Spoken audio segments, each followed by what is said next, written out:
Jack. All right. You got the stuff? Yeah. All cleaned and oiled. Oh, yeah. Beautiful. Beautiful. Let's get it on. Who are these guys? It's my theme music. Every good hero should have some. Hot damn, it's time to get down to the jam. It's time to get down, it's time to get down, it's time to get down to the jam. I said it's time to get down to the knowledge, gonna get on down with the know. On the morning coffee show, on morning coffee with Keith, here on Pop Culture Minefield.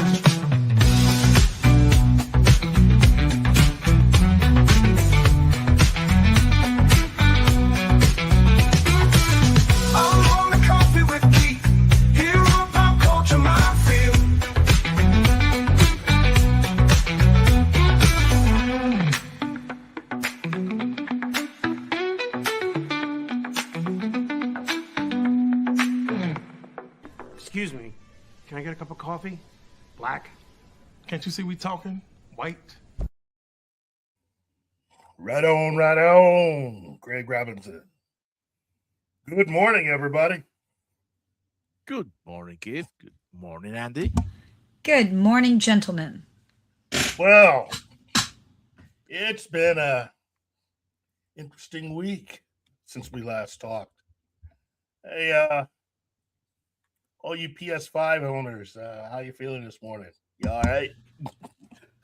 Okay, so I have a PS5, but I'm stupid and I haven't turned mine on today. What's going on? Oh, Oh no! Don't tell me. Oh no! Don't What's tell me. Oh not no! going on? wait. What was the last piece of news you heard about Sony and PlayStation within the last week? I haven't heard anything. I have. I I am very stupidly. You'll see the picture I chose for today. I have been spending my week bonding with the baby that's staying home. So me and Raven have been bonding, and I have not been looking at news that is depressing because baby. And I haven't even played on the PlayStation all that much because, well, that interrupts baby time. Matter of fact, she's in my studio with me this morning. Well, this is her first time in the studio. Well, first, hello, baby. And second, it's a good thing you're sitting down because... Oh, dear goodness. Don't. Things This have sounds just taken really a bad. turn. Yeah, this is bad. So, obviously, with a PlayStation 5, that means you've been pretty much a gamer for quite a while, haven't you? So I still own my PS1. I also still own both my Sega Dreamcast and my Sega Genesis. Wow. Yeah, I mean, I actually have some older ones than that. The first one I ever played on was not the Atari, it was the other one. No, it was the Atari. Pre-Nintendo. Pre-original Nintendo. Like where you had like the little what was it? The Space Invaders where you would just go back and forth That across was the screen Atari. shooting. Yeah, Atari, yeah. So I think I started on the Atari. Wow. So I have been playing video games for an exceptionally long time. Matter of fact, I got really ticked off because I've loved Diablo because one, I am obviously an RPG person. Yes. And Diablo was fantastic. And then they had this announcement that they were bringing out a phone app game. And should we all be happy? And it was going to make it was so great because women would be more. I'm like, F you, horseshoe. I was saying some very bad words at a screen when that announcement came on. So get set to say more. So what? I'm afraid, Keith. I'm afraid. Xbox. When Xbox went down, I was one of those people that was totally shocked and amazed. Microsoft has decided they're not going to make any more consoles. Well, I and was mad at Xbox over the Red Ring of Death. And I've not played an Xbox since Third Ring of Death. Do you know how many times I had that thing fixed? And then they were like, oh, we fixed it. And they didn't actually fix a damn thing.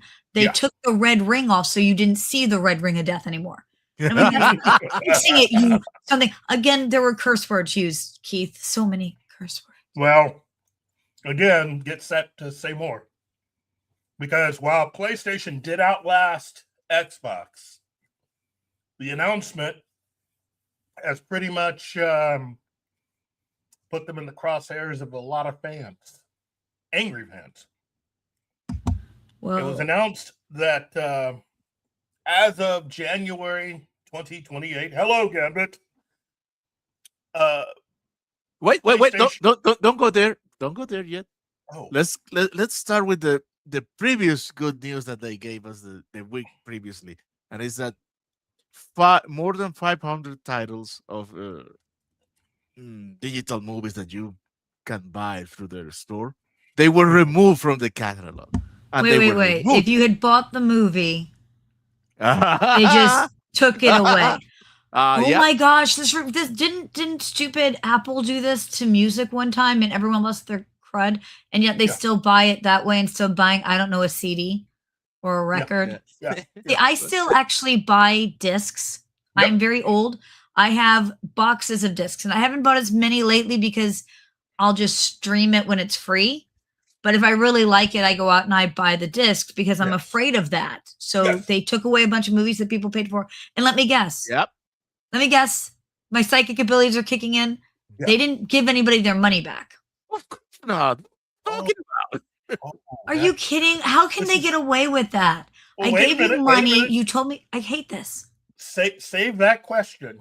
Can I get to the big news now? Yeah, because once Maybe. once Do the I- user were Do I need to find some raving heart mad. pills? Do I need to find some heart pills first? You're not gonna need any heart pills. I think you'll Don't give be me a too heart. angry I'm old. for heart old. pills. Oh dear gosh. Am I gonna have to be muted because the rant will be Maybe. bad? Okay. All right, I'm putting Yeah, myself well, on mute until I hear this. Well, all of our shows are rated as not specifically not for kids, so feel free.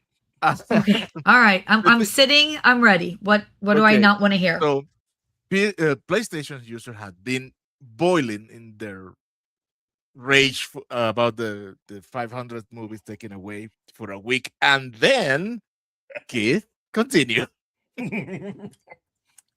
They let it be known that come January of 2028, no more physical media games at all. Oh, F that. That is a horrible thing because then they do the same thing with the game. And these games are $60 to $80 a pop, Keith.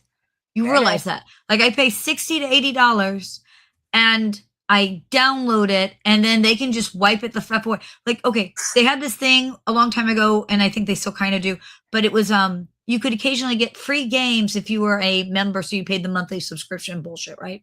And there was this really amazing little thing called PT. Scary as heck. Loved it. And apparently that whole thing was actually a prequel to a Silent Hill movie or video game that never got made. Yep. Which sucks because it was on point. Like that thing was scary as hell. But I went back later to try to show it to somebody because I'm dumb and I don't keep up on the news very well. Yeah. And it was just gone. Yep. I'm like, but you gave that to me. That was mine. And I played that and I really enjoyed it. And I wanted to share that love with somebody else. And it was just gone. Yeah, that's because And that's what they can do with everything that's right. is they can because- just make it gone. because technically you're renting space on a server. What you have is an access key. It's not so much ownership. See, the way it was talked about, technically what you own is that when you bought the DVD, Blu-ray code combo, what you actually got for what you paid was the DVD and the Blu-ray. Yep. The extra code, the digital code, oh, that was just giving you a convenient access. That's all it was. Okay. Which I think is still crappy. Just It gonna is go there. crappy. But okay, I will be honest with you. I bought, and I don't usually do it this way, but it's become harder and harder to find actual disc copies of games. And they've been Yes. doing this for a while. yes. I wanted to pick up, and again, I'm not a Harry Potter person overall. Like my kids were into it, but I think that kind of ruins things sometimes. I know that that's going to sound awful as an adult parenty type, but sometimes the kids are so into something that you're like, if I have to listen to that movie one more time, I have to hear about Harry Potter one more time. But I actually thought Hogwarts Legacy was really great. It wasn't centered on that. It was centered on the world, and it's still a great world, and the game's a very fun game. It's a good game. Okay. Yes. Could not find it in disc form. I looked for a week. I went to 4 Walmarts, but I can't keep driving all over creation looking for this thing. And I finally picked it up as a digital download, which makes me nervous because I'm afraid that after I spent $80 on this game, that they could just be like, oh, yeah, we decided no anymore. Well, wait a minute. I paid $80 for that. And I'm going to say I'm one of the worst gamers ever. I start a lot of games. I finish very few.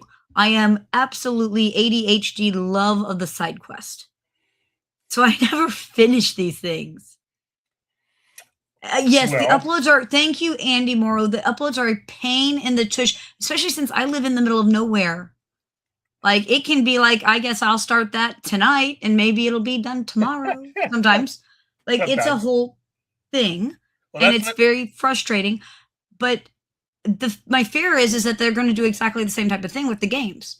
They're just going to be like, meh, sorry, we've decided to take that away. No, I didn't finish it. thing. One of these days, I'm going to totally retire, and I'm going to do nothing but pick up every RPG off my shelves that I never got to run or play and play those. And I'm going to finish, you know, Skyrim. No, I'm never going to finish Skyrim. I have like 400. No, I have way over 400 hours. I have a whole lot of hours in Skyrim, and I've never finished it. They already did that. No, don't say that, Martin. No. Yeah, but they have after making me the sad. thing, they have announced they are shutting down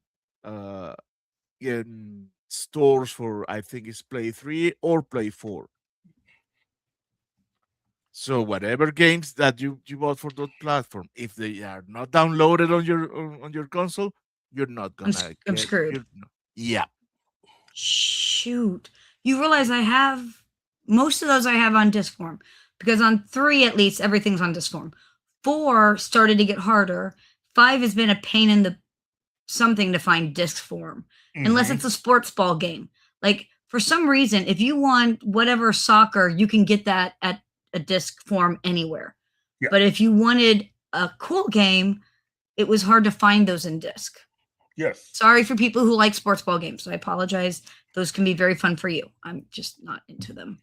Well, that's not the only problem. I mean, you also have to look at this particular problem that came in when Disney was doing their whole streaming thing.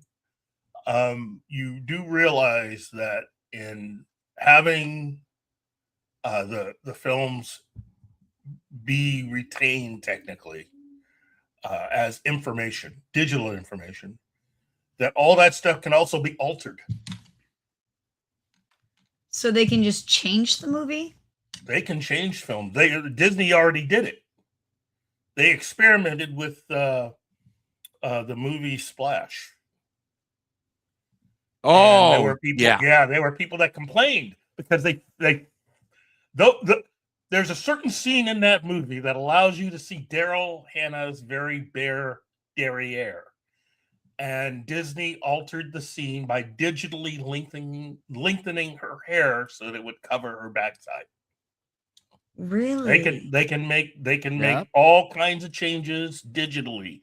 Once they get everybody on digital, they can make whatever changes to it. That's the reason why there's people out there like, you know, my other twin brother, Robert Meyer Burnett, who believes in physical media. He believes buy as much as you can while you still can, because once you own it on Blu-ray or on DVD, or even if you find it as VHS, once you own it like that, they can't do anything with that. They can't do anything to that. No. So you own it. You know, I never thought about that. Like, I always got it because of the fear that they were just going to, in a digital format. Because like I said, Apple did that with music, and people lost their mind. And I was like, that's why I have things on disc, right? I never considered the fact that they would alter it. Yeah, they can alter whatever. And they can censor. They can censor whatever they want. Yeah. Don't you remember that? I think it was 3 or 4 years ago, they announced that they made a technology that allows them to digitally put product placement in movies that doesn't have it. Yeah. It's the after effect of Terminator 2, because that's the film that I think really kicked everything off. When Terminator 2 came out, there was a difference between all the product placements that they had in the theatrical version of the movie. The studio was able to turn around and resell some of the product placement for when they put it out on VHS and DVD. So let's say you have a billboard in the movie in the background that says Coca-Cola. Well, Right. if that's in the theatrical version, for the cable version, you could Could be sell Pepsi. then to Pepsi, and then when you buy it for home, it can be Dr. Pepper. Okay, so I have dumb human questions. Okay. Go. So they're doing this. This is Yes. evil. We all Yes. seem pretty good there. Yeah. How do I mean, like, I get buy it because I'm all for buying it. Mm-hmm. However, that's not stopping them. Too many people are well, I don't want to call them lemmings jumping off cliffs, but you get the gist. Well, So how do those of us who are displeased with this craziness, how do we here's the thing. Here's a little bit of information though that should at least make some of us out there happy. You know that the LP has made a major comeback. records? Not just disc, records. Records. Yeah. They have now sold within the last 3 years. They are running sales the likes of which haven't been seen since the 1970s. That's how much LPs have come back. They're selling a lot of those things. That's a good thing. The more physical media that people go out and buy, the more it communicates to the powers that be that maybe they should stick around a little longer and stick with their physical media. I'm not saying everybody's going to be totally convinced, but you'll be able to save a lot of stuff. Yeah. But so we work on this by simply doing what I was already doing, which is keep buying physical. For as long as they continue to do it, yes. Here's the thing, Keith. Sony stopped. They simply stopped manufacturing disc players. Yes. And that was like, what, 2 years ago? Yeah. Any Blu-ray, at least from Sony, that you can get your hands on is just left over in inventory. Well, I mean, again, there's still they are facing Sony out players. Is Sony just refusing to produce any more discs? Yes. So yes. They are on all of their movies, all of their games, just nothing. Everything. They are repurposing the factory. Yep. Wow. In fact, the repurposing has already started. Yep. So that's the reason why the head of Sony, they found out that he had already sold his shares. Well, thanks for that, jerk. Well, wow, we're about to do something really stupid, so I'm just going to sell my shares and then giggle while I make bank. Yes. Thanks so much. That doesn't scream of like insider trading. Even if they evil. wanted to, they've already. I mean, once you do that, that's pretty much a fait accompli. So I mean, everything, there's nothing left but the screaming. So it's just. So I'm going to be grumpy all day. It's going to be woo all day. Well, now. There are a couple of services out there, a couple of companies who have gotten into the fortunate habit to putting out special versions of many movies. And some of them like creating special features and documentaries to go into everything.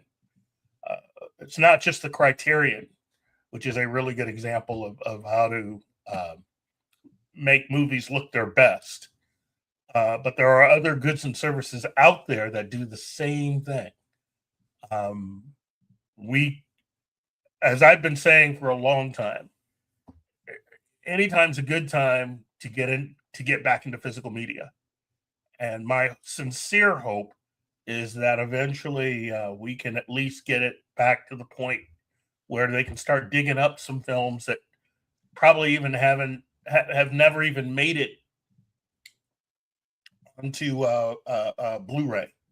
Every generation of technology we've used, okay, going back to VHS, there's a certain number of films that never made the jump to the new technology. Okay? There are films from VHS that never made it to DVD. You can't find them at all. There are films on DVD that have never made the jump to Blu-ray. They cannot be found on that technology. You can only find them on DVD. And so on and so on and so forth. So I'm not saying you're saying to become a pirate, but No. arg. But what it is I was listening to a podcast, and there was a guest who had stated this little fact, and that, my ears perked up listening to that. And then he said, look, here's another thing that you got to understand. As of right now, many studios are getting rid of all of their stuff. They are getting rid of all their back catalog of different things that they've collected. Over the last 10 years, you've seen a lot of auctions, costumes, different things coming from different studios. And they're getting rid of promotional material. They're getting rid of posters. They're getting all kinds of stuff. Okay? Well, a lot of them also only have copies of certain big movies in one style. In other words, in one format. And this gentleman was saying, hey, you do realize as time goes on, for those particular films that either didn't make it to the new technological format or were never going to make it on there, what do you think is going to happen when one particular studio has a VHS player that they're no longer able to use because it breaks down and there's nobody around to fix it?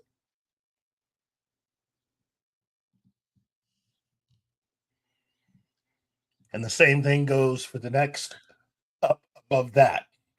You go to Blu-ray. What's going to happen when the Blu-ray players, Right. you can't fix it? Yeah. And so on and so on and so forth. I mean, let's be honest. Most of that stuff hit a point where you either can't find someone who can fix it, which is very much a thing, or they're not worth fixing. Yeah. And the problem happens, then they stop selling them, and you can't fix them. Well, then what are you going to do? And that's it. Now you have major you have a major hole within the history of film entertainment, because there are certain films then that will completely disappear because they, for instance, as a good example, let me put it like this. Let's say you have Star Wars, The Empire Strikes Back, and Return of the Jedi. And let's say they all wound up, they did, on VHS. DVD comes along. You figure, okay, they're all going to make it to the next format. They all come out on DVD. But let's just say, for the sake of discussion, that Return of the Jedi never made it to Blu-ray. You can still find Star Wars. You can still find Empire Strikes Back. You can't find Return of the Jedi.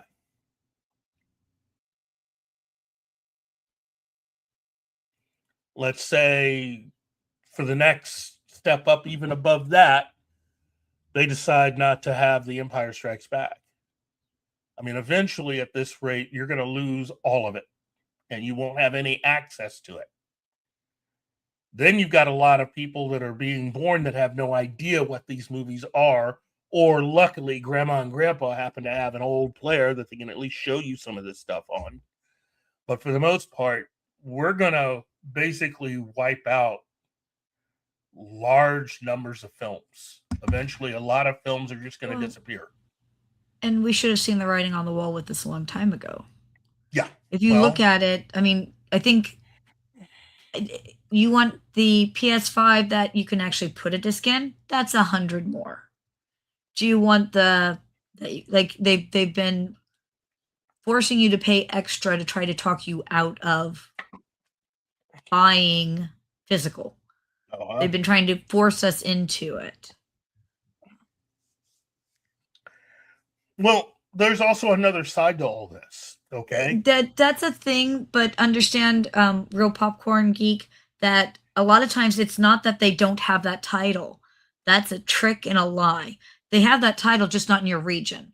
It was something that we were discussing before. Like, oh, they totally have that, but only if you're in the UK or if you're in certain parts of Europe or in like Australia whatever. They pick and choose which area gets things, and they move it, I think, in some respects, to create that feeling that you can't see it, that you have to like hunt for it to make it hard, so that when they bring it back a year later, it's kind of like Disney used to do this with movies. They would, quote, put them in the vault. Yes. Which meant they wouldn't make them for a year. And then we brought it out of the vault. Hurry, hurry, pay extra because we'll put it back in the vault soon. And I think that that's what that's really about. It's not that they don't have the title. They do. Also, they just don't have it in your region. Which goes back to, I'm not saying piracy. Yeah.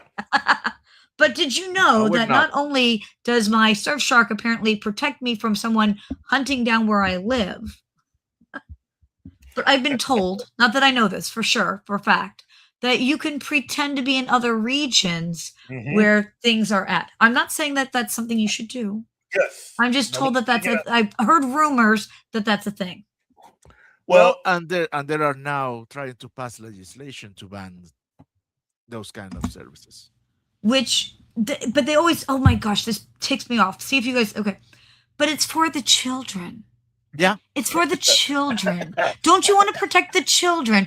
I have a really crazy old person thought process here, and I will probably have things thrown at me, and I honestly don't care on this one. Watch your kids. Know what your children are up to. That is your job as a parent. And I was a parent, and I will eventually, maybe, hopefully, knock on wood, be a grandparent. And that is your job. That's your job. Your job, not my job, not the government's job. Keep the government out of this. You go in, parent your child. And if I hear one more idiot say, well, I can't watch them all the time. That's your effing job. Your job is to watch them.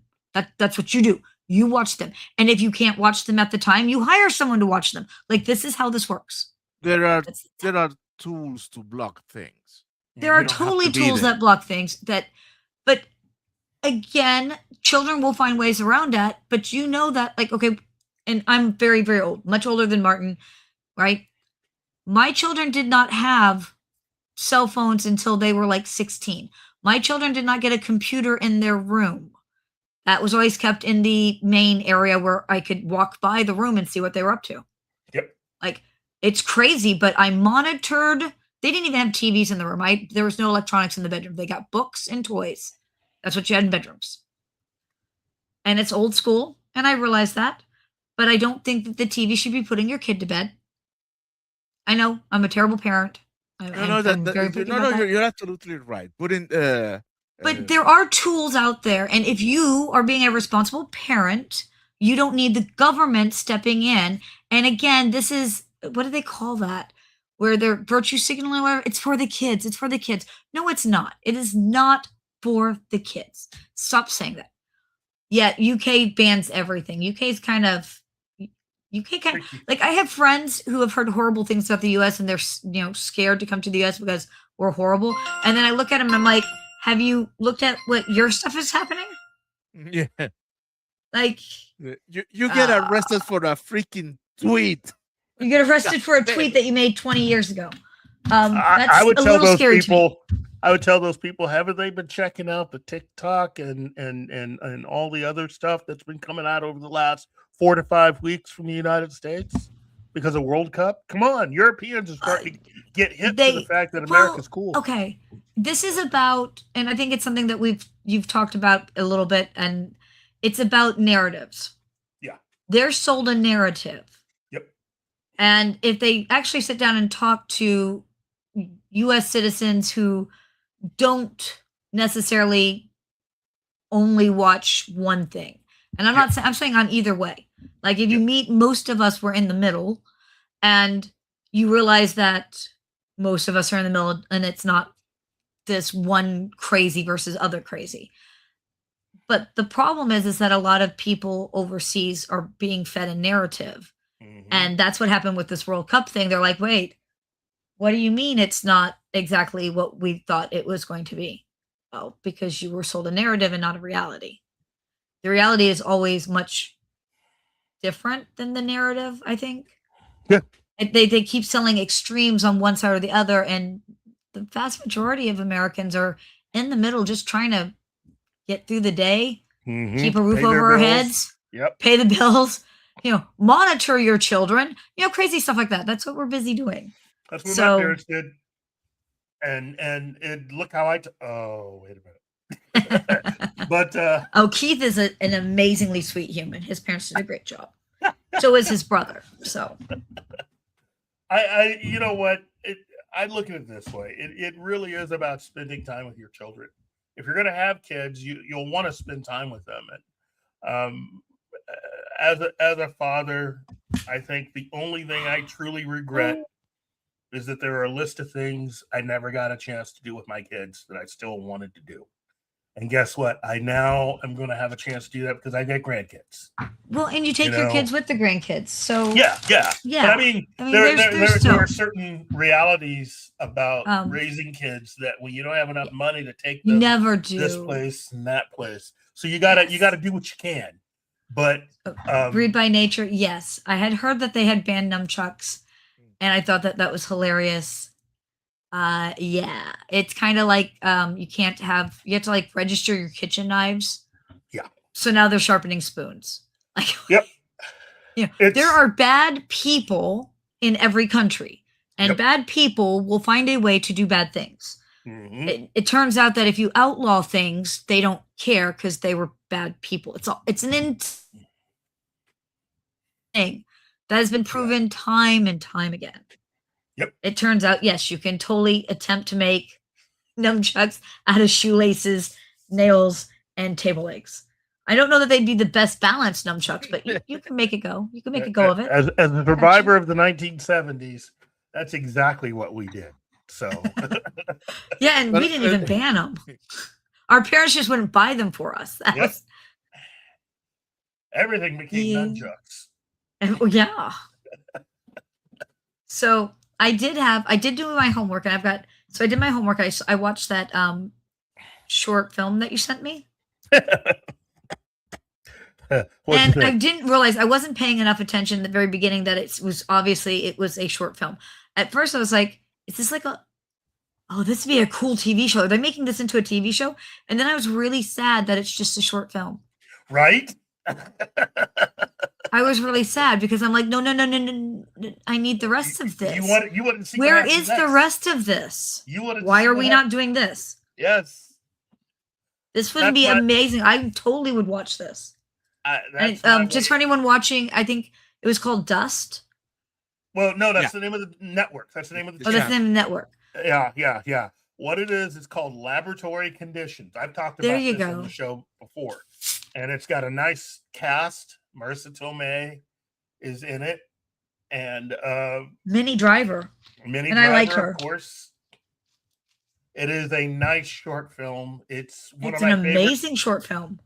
It's my favorite thing to play every Halloween. And, I thought I want a show, but again, a real show where it's more than 8 or 6 episodes a year. Just saying. For a short film, it is very well done and very appropriate, and it has the right amount of scare and the possibility of future scares.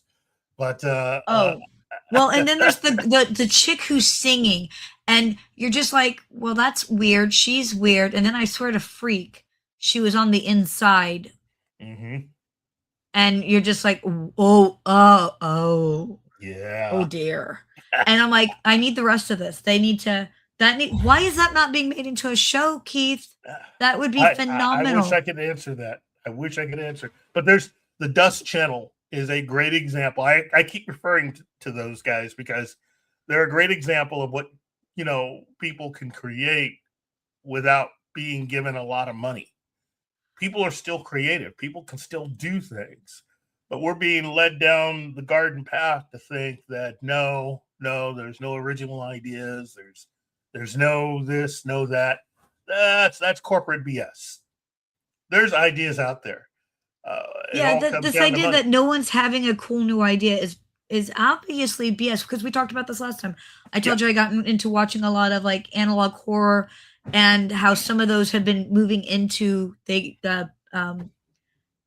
back rooms, and there's another one that are doing well in the box office. They are new ideas. They're originally very low budget, very one-man show type of low budgets, right? Yeah. And then they were basically like Patreon and things like that to continue it. There are very cool creative people out there who are doing amazing things without crazy high budgets. Yep. So why do we keep getting unfortunate movies put out? That's a nice way of calling it, right? It's unfortunate. Because you have people that basically this is part of the machine. This is part of what they do, and they can't stop themselves. And unfortunately, they don't realize there's a lot of people that are just retreating away from all this. They're seeking out all of the new stuff. They don't want to see something that they've seen 500 times before. Right. And and so we're going to things like YouTube and Rumble and apparently Dust, which I need to spend some time with, apparently. Yeah. Dust is amazing. And we're going to these other places looking for, show me something cool, show me something creative. You don't have to have a huge budget. Again, if you look at a lot of the stuff that's going on YouTube, that's one-man show stuff. And some of it is wonderfully creative, especially for the budget that they have. And people are watching this stuff in droves. Well, a good example of that is there's a movie there's a very, very short film. I think I had sent this one to Martin years ago, called The Flying Man. It's a very short film, but oh my goodness. Oh, it was a lot of fun, I'll have to write that down. It is. Look it up. It was a short that came out originally, I think, about 2005, 2006. But it's still very imaginative. And when I saw it for the first time, it was just, there's another one by a guy from Kansas City that's called State of the Union. And that one also is a lot of fun to watch. And it was filmed in and around Kansas City, downtown Kansas City. Which has a lot of interesting graffiti. That's murals. That's kind of cool. It is. It fits this particular story. Okay, I wrote it down. So. And then, of course, everybody remembers the granddaddy of all these amazing little short films for us nerds was Kevin Rubio's Troops. Yes, that I know. That one was, and then, of course, Batman Dead End is another one. That's a classic. That's definitely one of the, I wish there was more to this short films.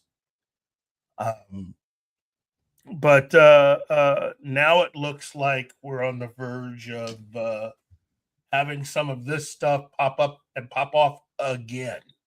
Well, because that's one of the things we had talked about last time is that some of these are making it into the theater and they're doing fantastic, especially when you figure out how low of a budget versus how much they're bringing in and beating out some of the big names.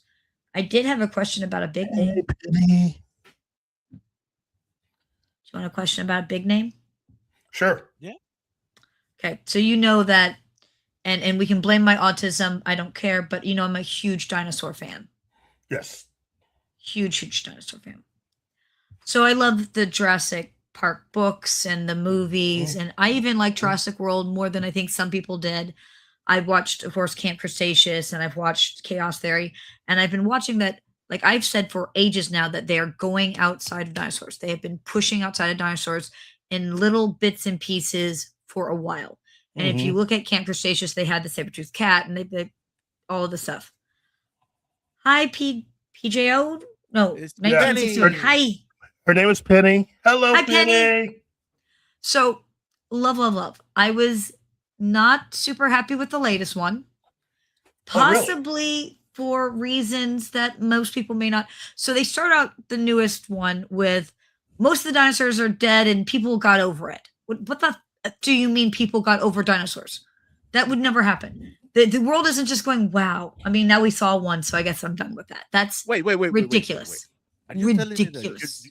you're not excited about giant crickets? I'm okay with giant crickets. I don't mind giant crickets. Bring them on too. Like that wasn't my problem. My problem was we started with the premise of people were over dinosaurs and that basically they all died out except for a couple of small areas. And we don't really truly explain why that is. And apparently no one's even looking into it because we're over that, which I thought was a stupid premise. I'm just going to go right there. That's stupid. We did not get over dinosaurs. That's never going to happen. Every child in the world did not just give that up. Okay. We cared so much about it that we're trying to figure out how to live in the world with them. And then all of a sudden we're over that and they all died out and nobody gives a damn. I didn't like this, but I have heard rumors because I do keep up on this somewhat because dinosaurs that they're having difficulty with writing because the reason they did what they did supposedly, what I heard, Keith, was that they wanted to narrow it back down to get closer to that Jurassic Park feel where you're kind of right. Yeah. So they wrote this BS to narrow it back down. And now, well, they're having trouble coming up with a great story because they narrowed it down so much. Mm-hmm. And I'm kind of like, the point of opening up the world was so that we had an open world where you can tell all sorts of stories in. I don't even understand why you narrowed it down. And you narrowed it down, in my opinion, dumb. Did not care for that. I can tell you why they narrowed it down. I can definitely tell you why they did. Help me out. No matter how much time passes, if you really want something that is good, that is quality, that will still amaze people, it's going to cost you money. And the thing is that in opening up everything the way that they did, you inherently now are getting into trying to change it into a massive visual effects feast. And that costs. But you could write a money. story in there where you don't. You can easily limit down the story to we're dealing with this situation right here without destroying the need of the open world. Yes, and they did a weird thing with it because they destroyed the open world and at the same time they opened up the world because you'll see like the megalodon. Because that was not a fossil, that was a megalodon jaw. It and was stuff like that. It was an attempt to just redirect everything. Look, I'm gonna tell you. I was not the biggest fan of the second Jurassic World. I was okay with it. I was okay with it because I thought I felt like I saw where they were headed with it. I could see where they wanted to go, but I hated the fact that you put it all on a particular character and the reaction of that character was inhuman. I don't like that. Okay. I think that what I felt like they were doing is trying to get closer to some of the sci-fi horror that the books tried to bring out, which is this idea of cloning and how far is too far. And I think that that's where they were going with it. And I was okay with that. You put a lot on her. You did. For one thing. But then it felt like then they kind of just ignored it after that, though. And that's what I have a problem with. And that I had a bigger problem with than that they went there. It's that, and then the third one, we kind of ignored anything to do with that. Like we just left this dangling, oh dear goodness, how bad is this? And just put it in a corner and pretend it. And here's the thing, the new trilogy also is ignoring it. Uh-huh. And it's like, okay, guys. It wasn't a good road to go down. I mean, I am really, And I, it, okay. I personally just didn't feel that it was a good idea to introduce the concept of, So Keith, you know, the yeah, same guy wrote basically what Westworld and all that's built on, right? The same original yeah. author. I You mean, do realize that, like, the convergence, and there's been joking fan thoughts that really Jurassic Park is just another world in the yeah, Westworld thing.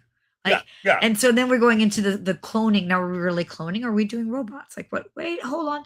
There was fun that could be had, and I'm okay with even letting it go. I am. I think it was, why bring it out there if we're just going to drop it? Like, where was our forethought in this? And I then just, the yeah, third one, we ignored that, and we're going to this whole open world. Okay, so we're going to go to the whole open world. And then they bring out this latest one.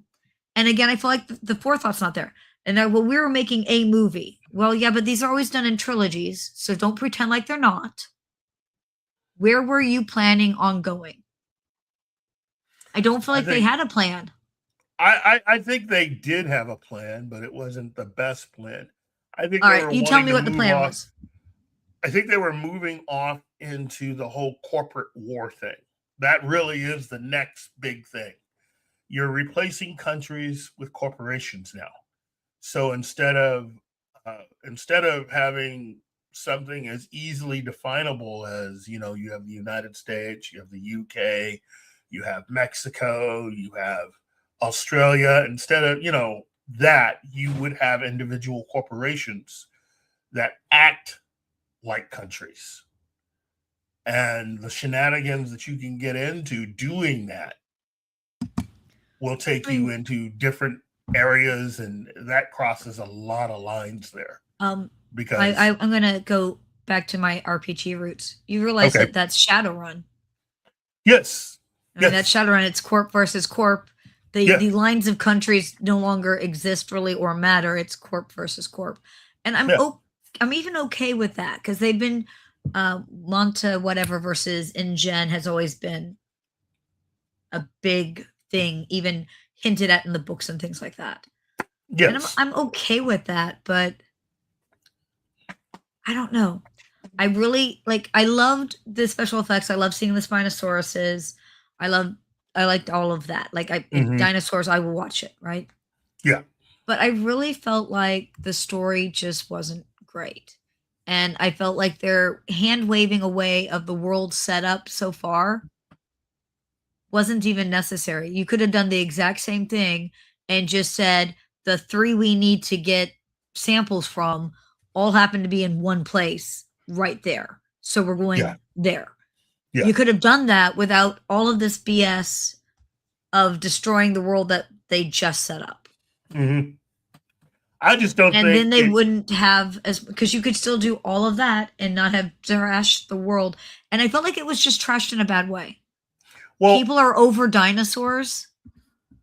the What? other thing is that what they ended up doing after a while, and part of the reason why I think they may have wanted to go away from what they had set up, is for the exact same reason why the MCU had to eventually admit that they may have made a mistake with the first Avengers movie. A lot of Marvel fans wanted to clown DC fans for a lot of the destruction that you saw in Man of Steel, when in actuality, you know, you had just as much of that destruction and death in the first Avengers film. And that as time goes on, you're multiplying the number of people who are at risk. I think after a while it gets to be a little bit much if you're trying to escape from the regular Well, I don't. world. And Did you watch Chaos Theory? It's one of the animated ones in between. no, I didn't watch So Chaos Theory. Chaos Theory brings in basically, and it was again one of these nods to we're opening this up past dinosaurs instead of calling it like the dinosaur. What was it called? Basically, they're like national rangers, Yeah, but instead of, you know, handling deer, they handled prehistoric creatures. and that was containing them and keeping the numbers down, which makes perfect sense. You can't have a Titanosaurus stomping through a city. It's going to destroy way too much, kill too many people. People are going to get like, I would have been okay with people got angry about the dinosaurs and started putting them down and keeping them in reservations because you can't have them trashing. The Stegosaurus just tore up my car again. Like, okay. And in Alaska, you have like moose. Like, I can't go to work. There's a moose near my car. It's mating season, so I'm just going to stay in my house, right? Having dinosaurs everywhere creates certain problems. Having prehistoric creatures everywhere creates certain problems. But again, they were actually dealing with that by doing this, and you could have easily gone to, it's creating so many problems that they're keeping them on national parks and reservations and zoos, right? Yes. And we know how this goes in zoos. Oh, wait, we could do exactly what Jurassic Park was. We moved some to an island and said, go visit them there because they're trashing things. But they didn't do that. And they had that set up where you could have said, people are tired of them tearing up everything. It's a danger to have giant sauropods in the city, right? They step on people. People are squishy. We don't like it. That's true. Yeah. Right? People are squishy. Can't have that. But then we have these, this, and heck, that could have even been a great corporate versus government. Is the government good or evil on this conservation? Because this prehistoric conservation field group has to go in and stop these things and settle them, which also sets up for great TV shows if they wanted to do it. It just felt like instead of dealing with any of the stuff that we said was canon, because they have clearly said that those are both canon. They said, and it was like, what was it? It was like a voiceover or something. Yeah, people got bored with it and they all just died. What? Yeah, did you not notice that? That's how they basically started it, is people were bored with dinosaurs and they just kind of died, and they're only now in certain minor tropical areas. I just think that they wanted to get away from having to see a lot of quote unquote regular people, possibly children, either in danger and or getting. And I'm okay with that, but then I know you are better than that. They just this hand wave on didn't happen anymore. Yeah. It just seems so poorly done. It is. It just to me it felt very poorly done. It's although if they wanted to make a movie where they're squishing children, there are days when I substitute teach that I would watch that. Oh, wow. Dude, have you ever dealt with other people's kids? I'm just saying. There are days watching dinosaurs step on them seems okay. I'm just saying. Martin? Allegedly. Allegedly. I regretfully have to bring bad news. Bonnie Tyler has passed away. Yeah, I was going to talk about that. Oh. I got the news early this morning. Singer Bonnie Tyler has passed away.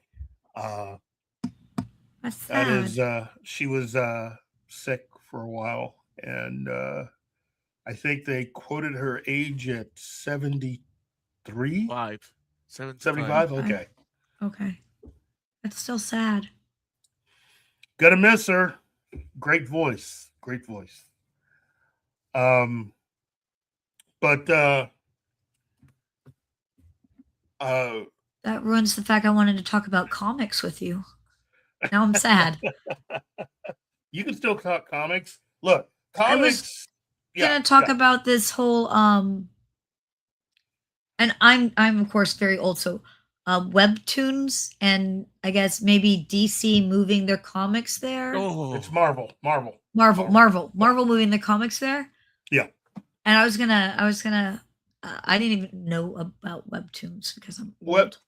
Webtoons is a place where you can go online to actually find and read comics. Now, here's the thing though. Webtoons actually plays to a certain audience nowadays. Unlike when they first started. I went on Webtoons, and It looked like mostly manga.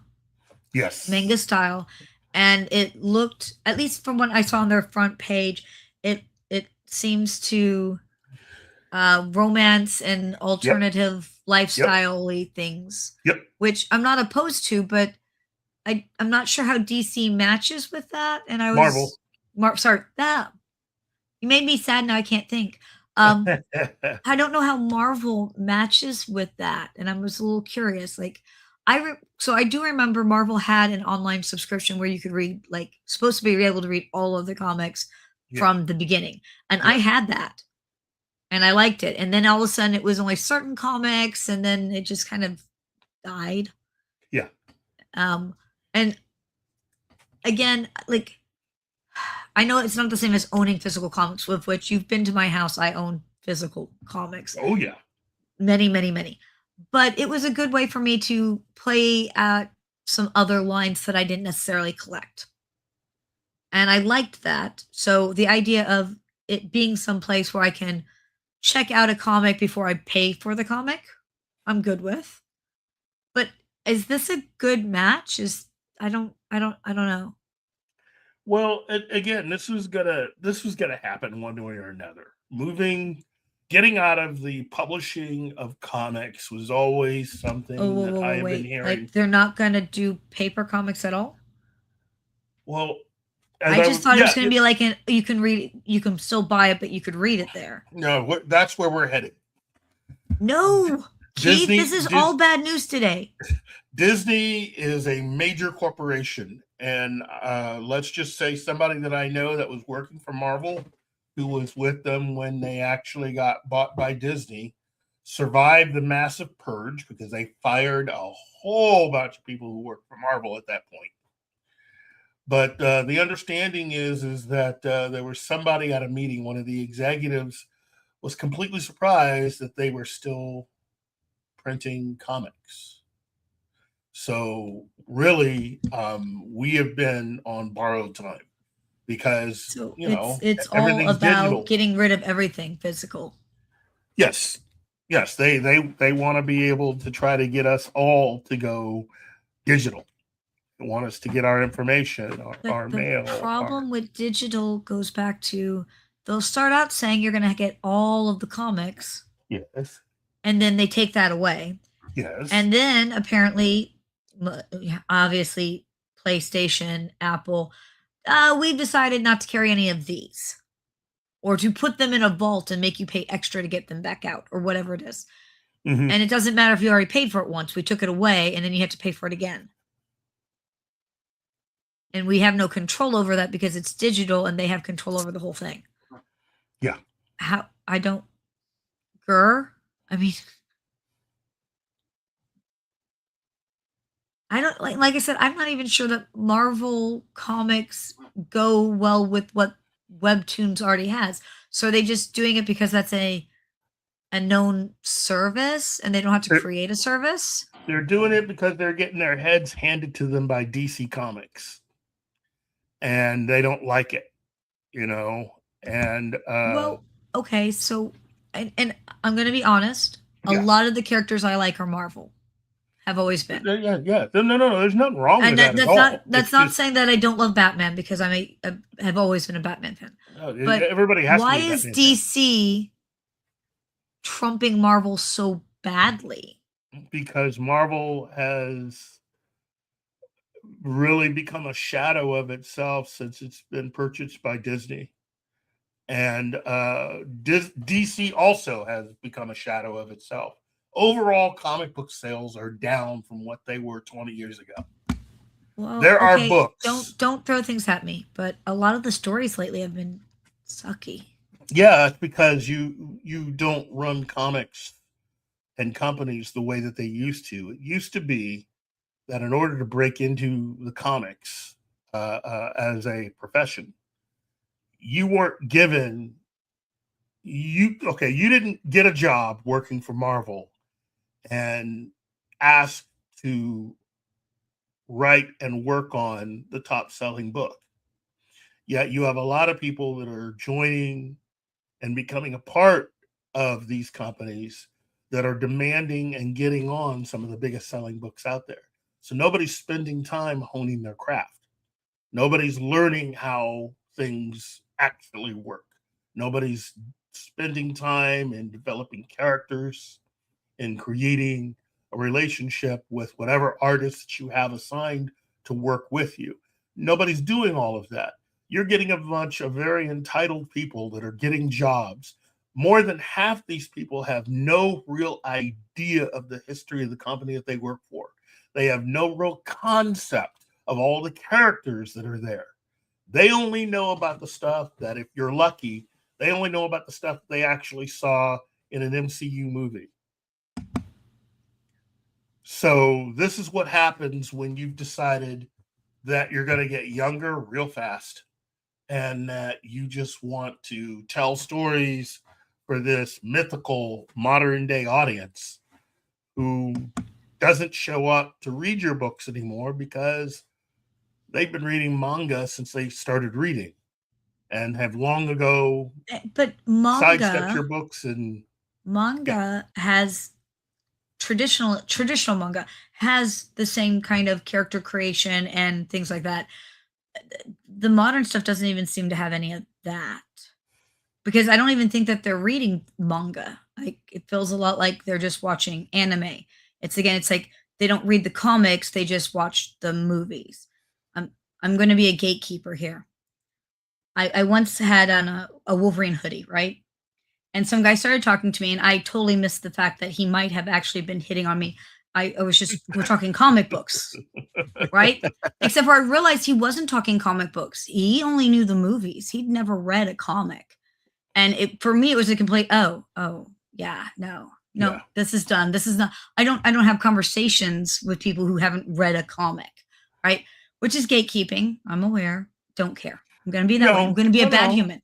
Read the darn comics, right? Because we've already talked about the fact that these people are making movies who never read the comics either. Yeah. And it's very frustrating as someone who read the comics. But why? So the problem is that we have people making movies who not only have not read the comics, but refuse to read the comics. And now we have young people making the comics who also have not read and refuse to read the effing comics. So that's what's going on. And they wonder why it's going poorly? Yes. How are we not realizing that this would go poorly? That's like saying that I watched a video on how to fix your engine, so I know what I'm doing. And you're just going to let me go play with your engine. Yep. And nobody says, I wonder if maybe watching one video is not enough to really be trained to do the thing. Nobody's saying this? Nope. Hey, it's Joe's Atmosphere. Hey, Joe. Hi. Hello, Joe. What's up, buddy? Hi, Joe. Sorry I'm ranting because I'm very annoyed at the universe at the moment. This is a rant channel. Yeah. Look. Let me just say this. Given how I don't know why it took 3 years. Like, it was digital. They made it digital when they I don't understand that. Basically what you have people who just basically seem to be only interested in the very popular Marvel characters. So, like with DC, there are a whole lot of characters that are pretty much sitting around unused. And a lot of that is due to the fact that a lot of these people don't have any real history or background with reading the comics. Because they haven't done it, for them, they only know what Hollywood has interpreted for them. And that goes for Marvel as well. Marvel and DC. Which is stupid. And we just talked about this last time. Gambit, I don't know if you were here or you had a chance to go back and listen to it, about how these people who are making these movies have not read the comics and sometimes are going on and bragging, which pisses off the fandom, which I totally understand why, but are bragging about that they haven't read the comics, right? I think I likened it much to a certain someone in do the Teenage Mutant Ninja Turtles have to be turtles? Well, yes. Do they really have to be mutants? Can't they be aliens? No, they're mutants. It's in the title. Like, how are you not even you haven't read any of the comic books and you can't apparently even read the damn title, people. Okay. But so now apparently we have these same people who are bragging that they don't read the comics and refuse to, making the Mhm. movies, and now we have a whole generation of people who've only bothered to watch the movies, now thinking that they can write the effing comic books, which is why they're falling flat. Because I've been wondering, because they've gotten worse and worse every year.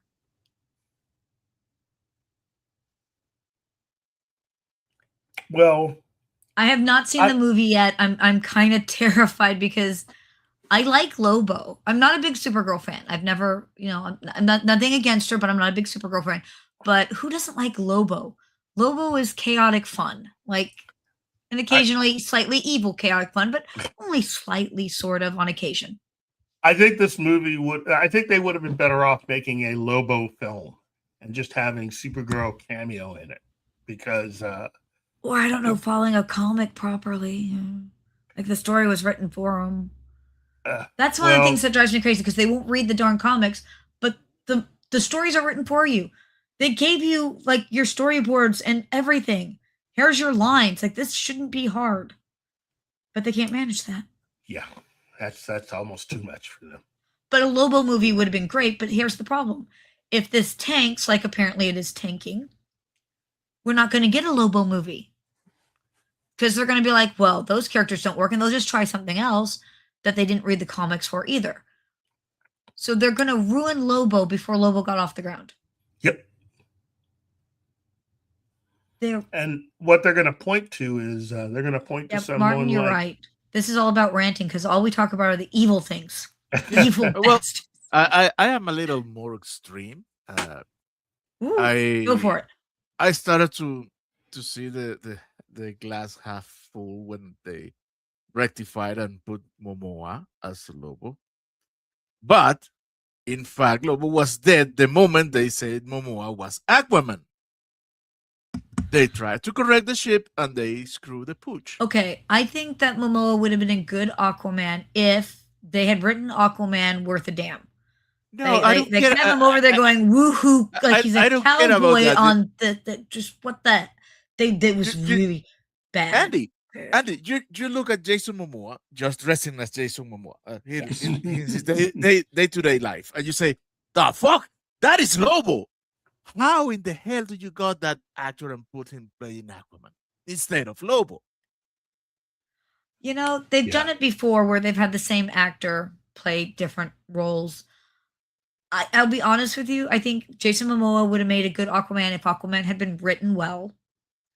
However, I actually think the look for him is pretty good for Lobo.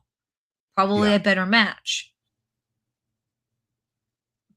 I'm okay. Like I do. I try so hard. I'm actually a rather positive person. Keith has known me.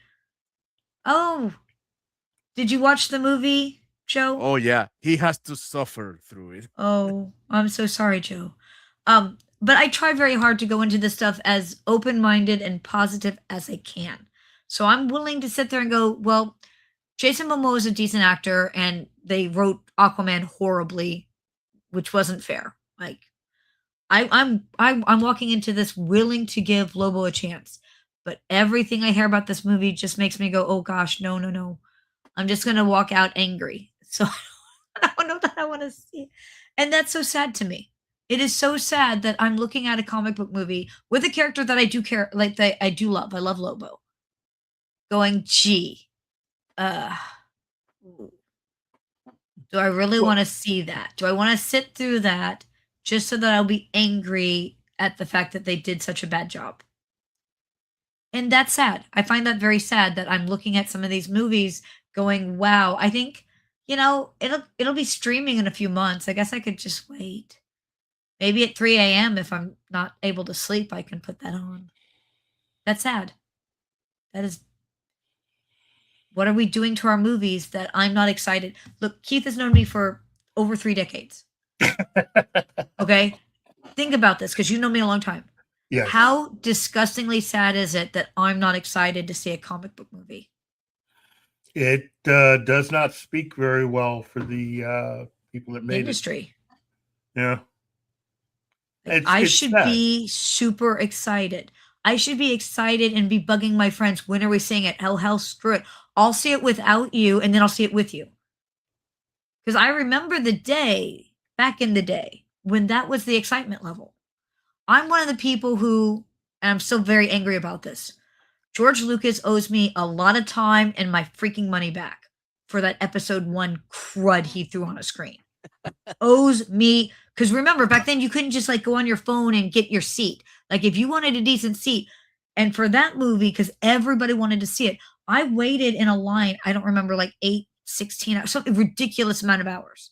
I had pizza delivered to a line at a theater to see that movie. And then other people were like, well, hell, that's a smart idea. So then, okay, like dead serious. I want my time back and I still want my money back for that damn thing. So I remember the day where I was excited enough that I waited in lines to see movies. And a comic book movie was on the top of my list of, oh my gosh, I need to see that. And now I look at it going, I mean, it'll be streaming in a few months. And I guess, I mean, if I'm bored, what the heck has happened to the industry that's where we're at? I know we talked about it and we know why, but it's just, it's sad. And I get somewhat excited because like I feel like James Gunn actually does read some comics. But then I'm starting to waver that even James Gunn can save anything. Because he was involved in this one, I thought, right? I think, yeah. So if James Gunn, who seems to at least care about the comic industry, at least I felt he did, is involved in this, and this is not looking good, guys. Not looking good. Yes. Okay, well now what you're basically implying to me is even James Gunn isn't good enough to save some of this. What are we doing? We're killing an industry. You're killing comics, and now I'm not even going to be able to buy a comic. I'm going to have to go on this webtoons and shuffle through. You know, I read manga and I watch anime. Mm-hmm.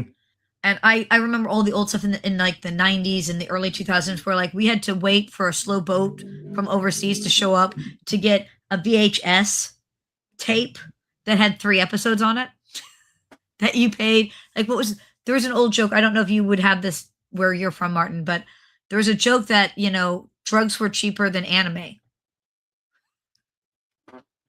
Because if you looked at like how much you paid for a 20-minute episode, apparently drugs would have been cheaper. I didn't do drugs, but that was a joke, right? I don't know a lot of the new anime because they put out so much, and like Crunchyroll and things like that, where you can there's piles of it, but most of it's crud. It's absolute crud. Okay, so if you take Marvel and you put it on this webtoons, and I'm going to have to go through a bunch of crud to find it, because the idea of something like this would be I could go and look for a new, like, I like X. Well, which ones are connected to X, and maybe I'll try that comic, right? I mean, that was the entire point of the online before, is maybe I'll pick, and then I can pick up those lines if I liked it. Yeah. If it's on this webtoons, which has a lot of stuff that I don't think is in the same genre. Ooh. James Gunn is only good at one thing, and that's crap comedy filled with needle drops. Ouch. Real Popcorn Geek is not a James Gunn fan. That's fair.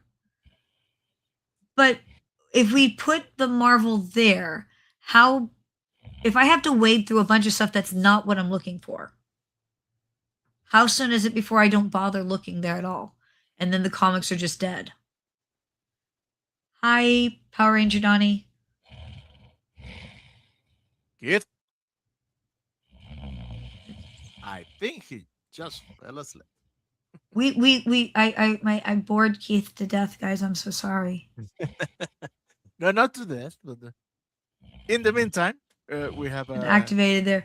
The flamethrower has been activated. So thank you, Joe, for the thing. Gunn is at a DC Studios, and we found out this week that the flamethrower has been activated there. There's a Gillespie cut. Ooh. There's a different cut. So is this kind of like the one DC movie where everyone really needs to watch the original before they took everything out? I don't know. At this point, they have lots of everything. And Yeah, for Joe, I'm sure that they are doing a flamethrower, but everyone's pointing fingers at everybody else. Joe, and thank you for your super chat. And this Thank is you for very much. Thank you for your cooperation. Good night. I'll buy that for $1. Okay, that clip is hilarious, especially the woman at the end of it. Did you Yeah. see the look she was giving the robot? Yep. So RoboCop, like, hey, baby. No looking at RoboCop that way. One, Oh, she is. I don't- she is, but you shouldn't. I don't know that they ever said whether RoboCop is equipped. No, he's not. He's not equipped. There's it's not only like it's not like a cloaca where he can just like pull it out. Nope. Nope. Don't ask how I know about cloacas. RPGs are really weird, and they have. Okay, I realized that gun was not a good fit for DC when he made the Suicide Squad.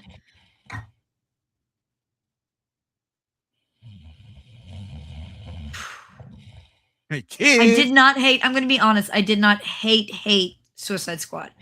Would I have liked some things different? Sure, but I didn't hate it. Just a little bit. I I said, like I the try Suicide so Squad. hard. I try so like it. hard to go in with a good positive attitude, and so I didn't.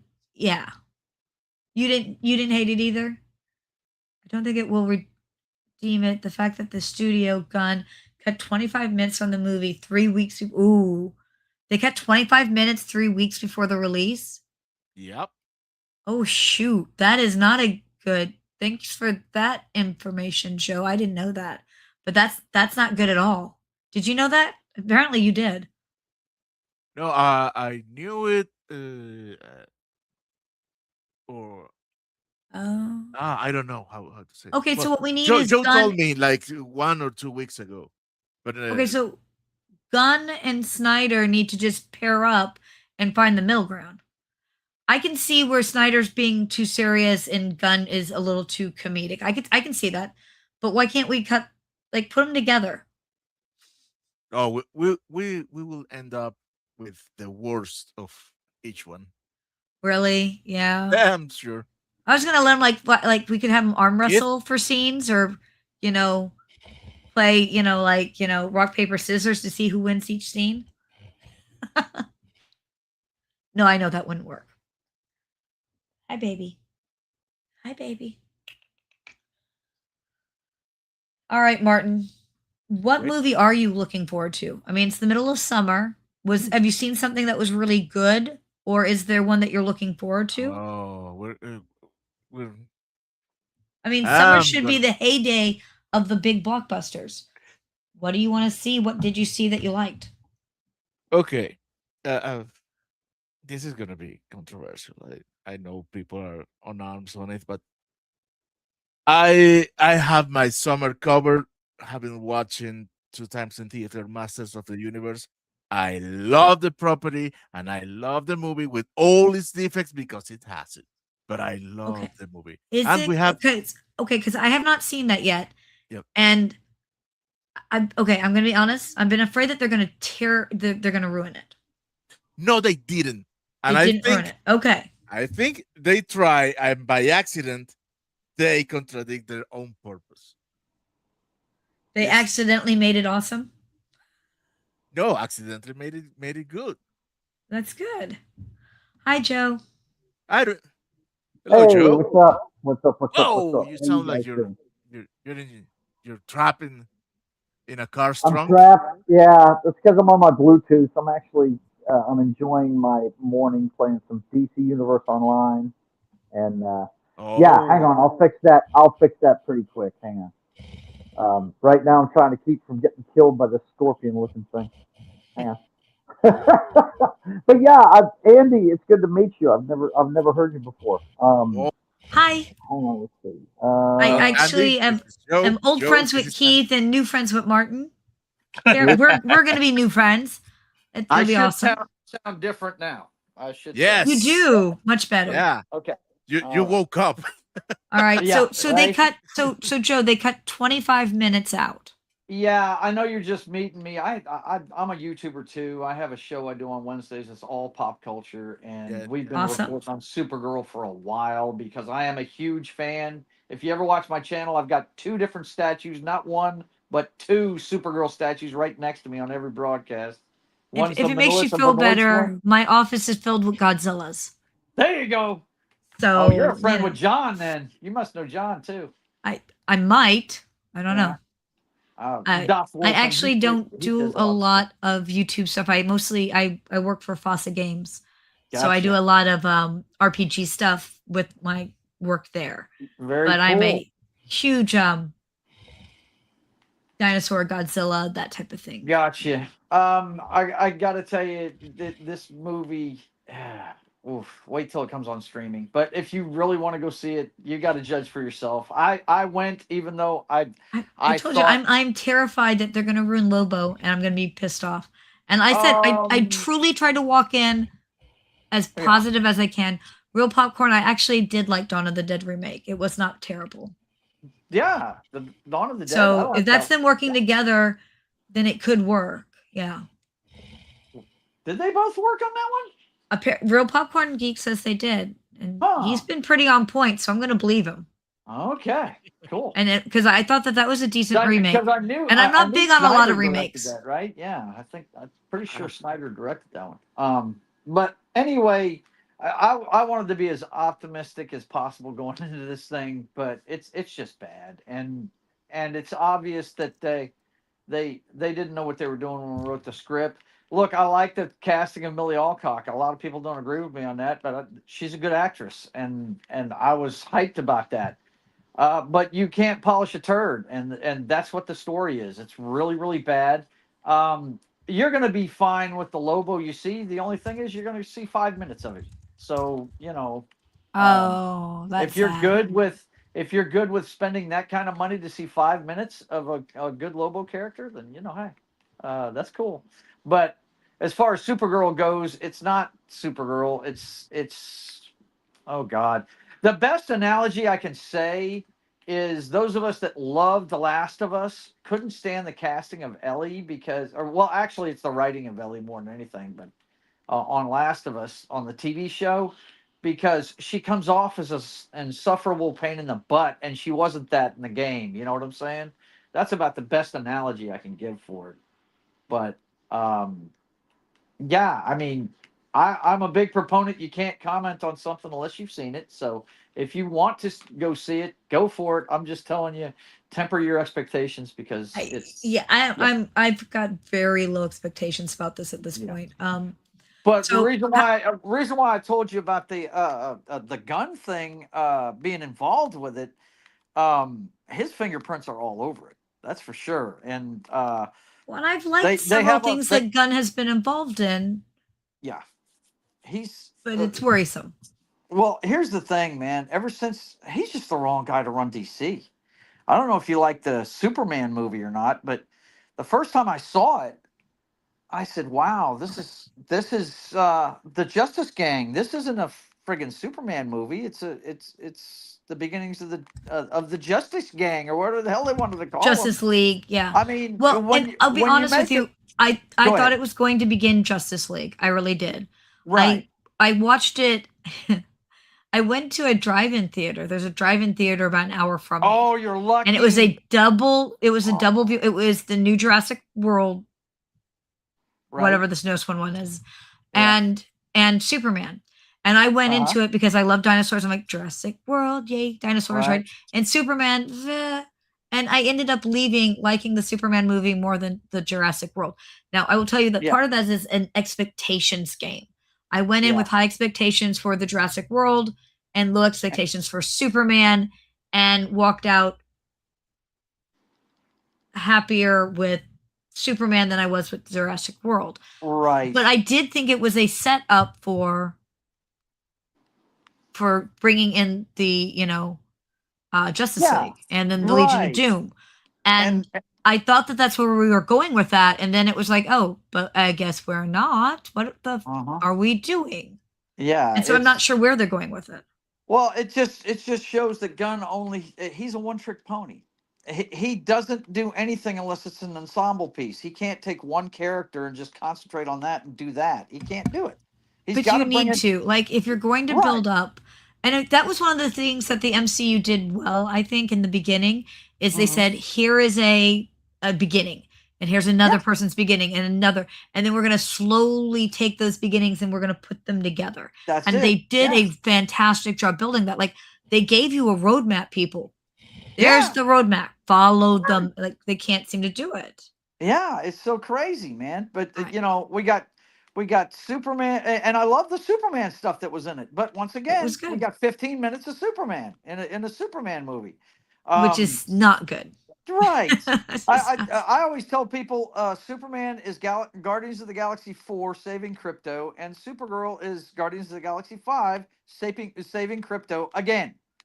So, you know, I mean, he's obsessed with his dog. He's obsessed with subjecting women to fucking awful situations. That's for sure. We've all watched it's just weird. What's It, and we now know you can't mess with the dog. Right. It's just you never mess with the dog. There's a whole John Wick. That area is John Wick. Don't mess with the dog. Man. Don't mess with the dog. Please notice my darling baby, Raven. So I just wanted to pop in and let you know that I've done a lot of research on the Supergirl movie. It sounds like I need to go watch yours, but it also sounds like I need to really, really temper my expectations. Absolutely. And I really wish that they would just make up new names. Make up new names and don't ruin the characters. Just this is now Girl X and Freaky Guy. I don't care. Make up new names and make them new characters, and then nobody can walk in going, why haven't you read a damn comic? This one is basically, and he couldn't look. This is based on Supergirl, Woman of Tomorrow, and he couldn't even adapt that right. It's an anti because they didn't read it. Yet again, they didn't read it, which is what's really It's based on that. Did you read that? No. Then how is it even based on that? You jerks! Like you did.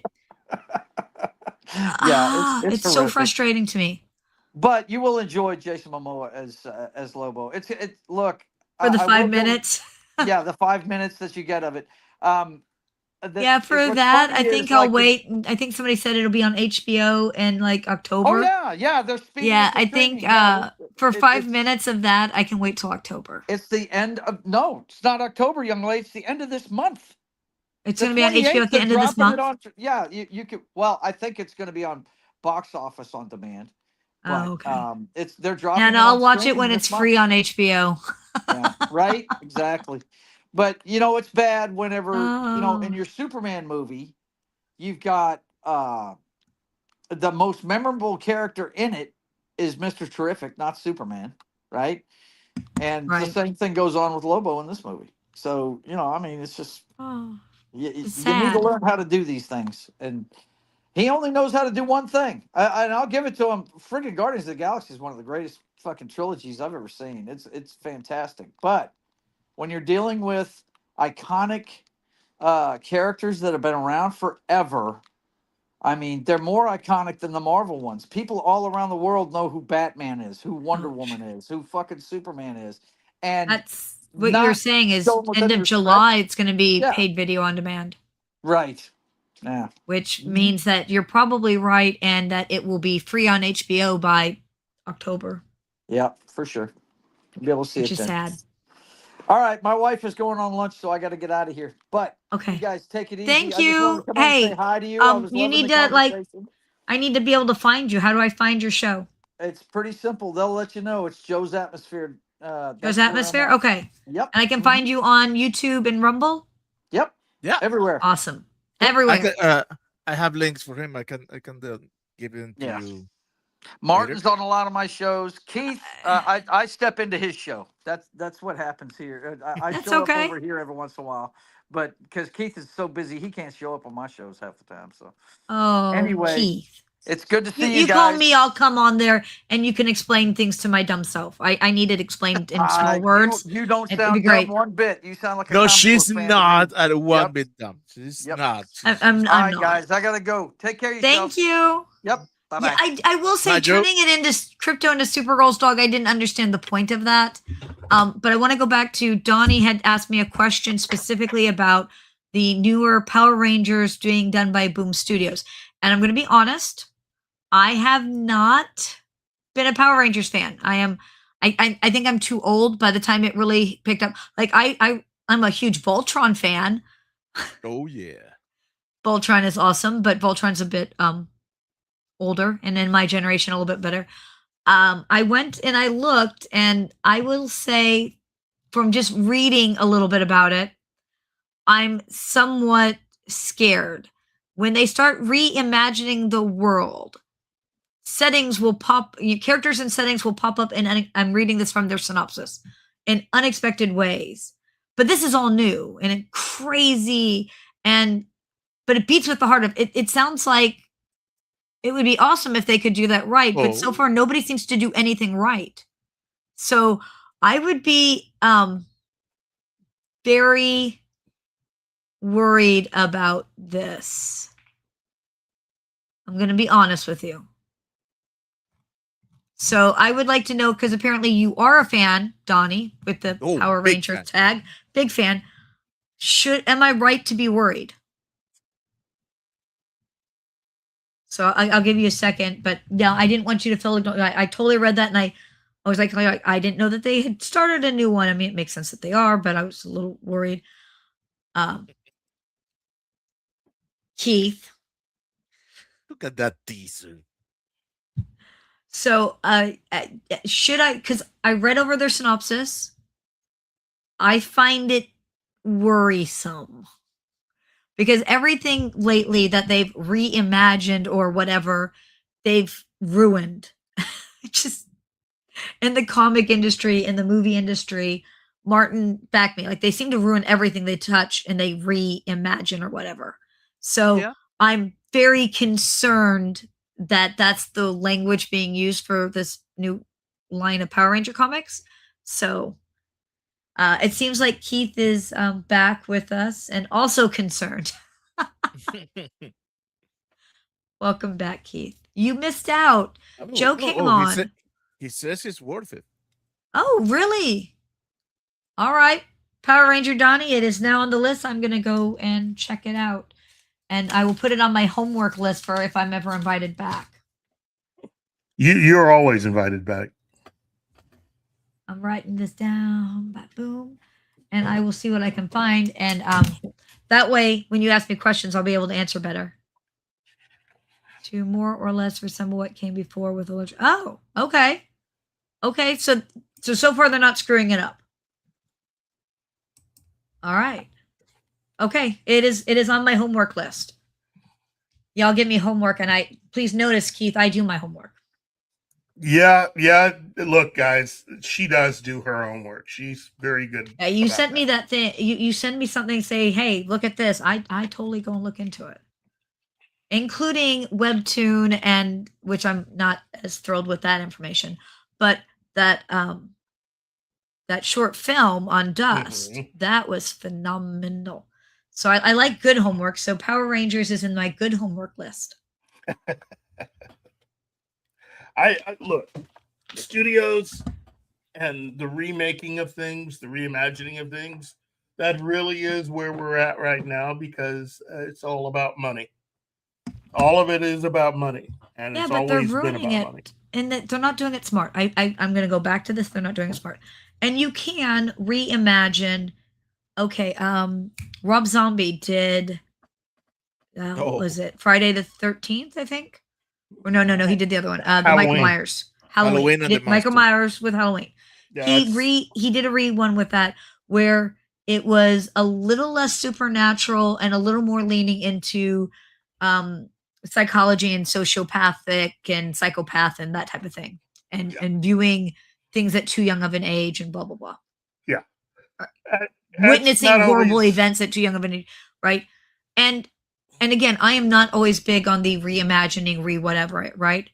But I thought it wouldn't do well as the original Halloween for it to continue and having another and another and another. We're skipping over, what was it, 2 with the whatever, with the creepy, whatever that thing was. But to have him come back after you've obviously killed him so many times, buried him, put him in space, whatever, there's a supernatural thread to that. For a standalone like horror, I think Rob Zombie did a great job. And Rob Zombie really understands horror as a genre. And I don't think I've disliked any of his horror movies. Like, I think they've all been solid horror movies. Mhm. And I love his 70s slasher throwback stuff. It's a genre that I like very much. So I think reimagining can be done well. Obviously, there are other examples of well, but it feels like lately we're just going to slap that on there because we won't bother to read the damn comics. So we say it's a reimagining, but then we're just bringing forth crud. And when you bring forth crud, he did, but I don't have a problem with it being a trailer park, poor background serial killer. He dropped the supernatural thread, but if you went into it, this is a horror film. He brought forth a horror film. Like, it had its creepy moments, it had the jump scares, it had the slasher stuff. It was still a solid horror film. Understand, because we talked about this last time, Keith. Was it Nolan when he redid Batman?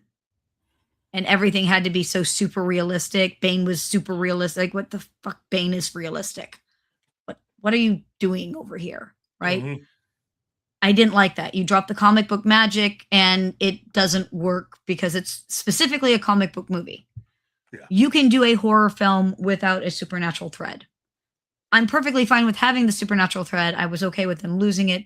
It was, in my opinion, a horror film. And I went into it going, it's a horror film, and I received a horror film.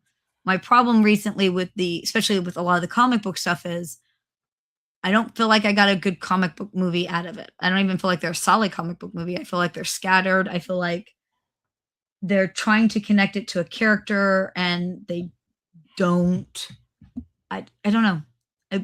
Well, we'll see how everybody reacts when Clayface gets released. When is that getting released?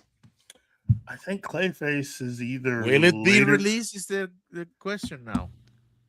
Oh, Well, is it a question now? I think it'll be released either late this year or early next year. I'll be honest. I didn't even know they were making a Clayface, and that feels like one that if you don't do it right, you're just going to make a mess, because he's kind of an interesting character and very specific. Yes. You know, the idea that I'm trying to keep being a actor, right? Yeah. I mean, and you see that actually, and also in oh my goodness. Oh, and they did the TV series with the female one who can also DC Universe. Oh my gosh, because it's got what's his. Are you talking Harley Quinn? Are you talking?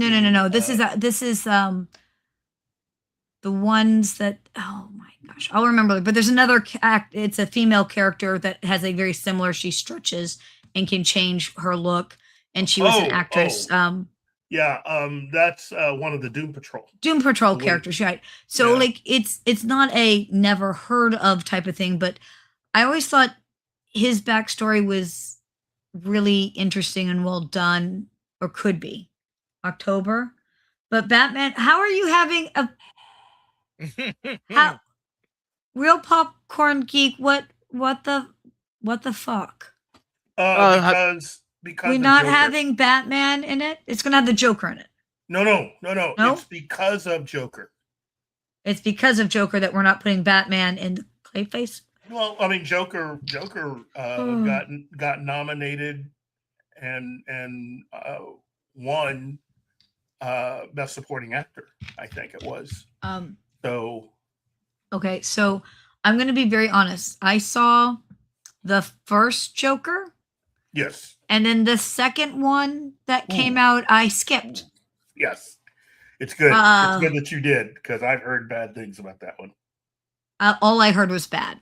And again, I did not care for this super over realism that they were trying to bring.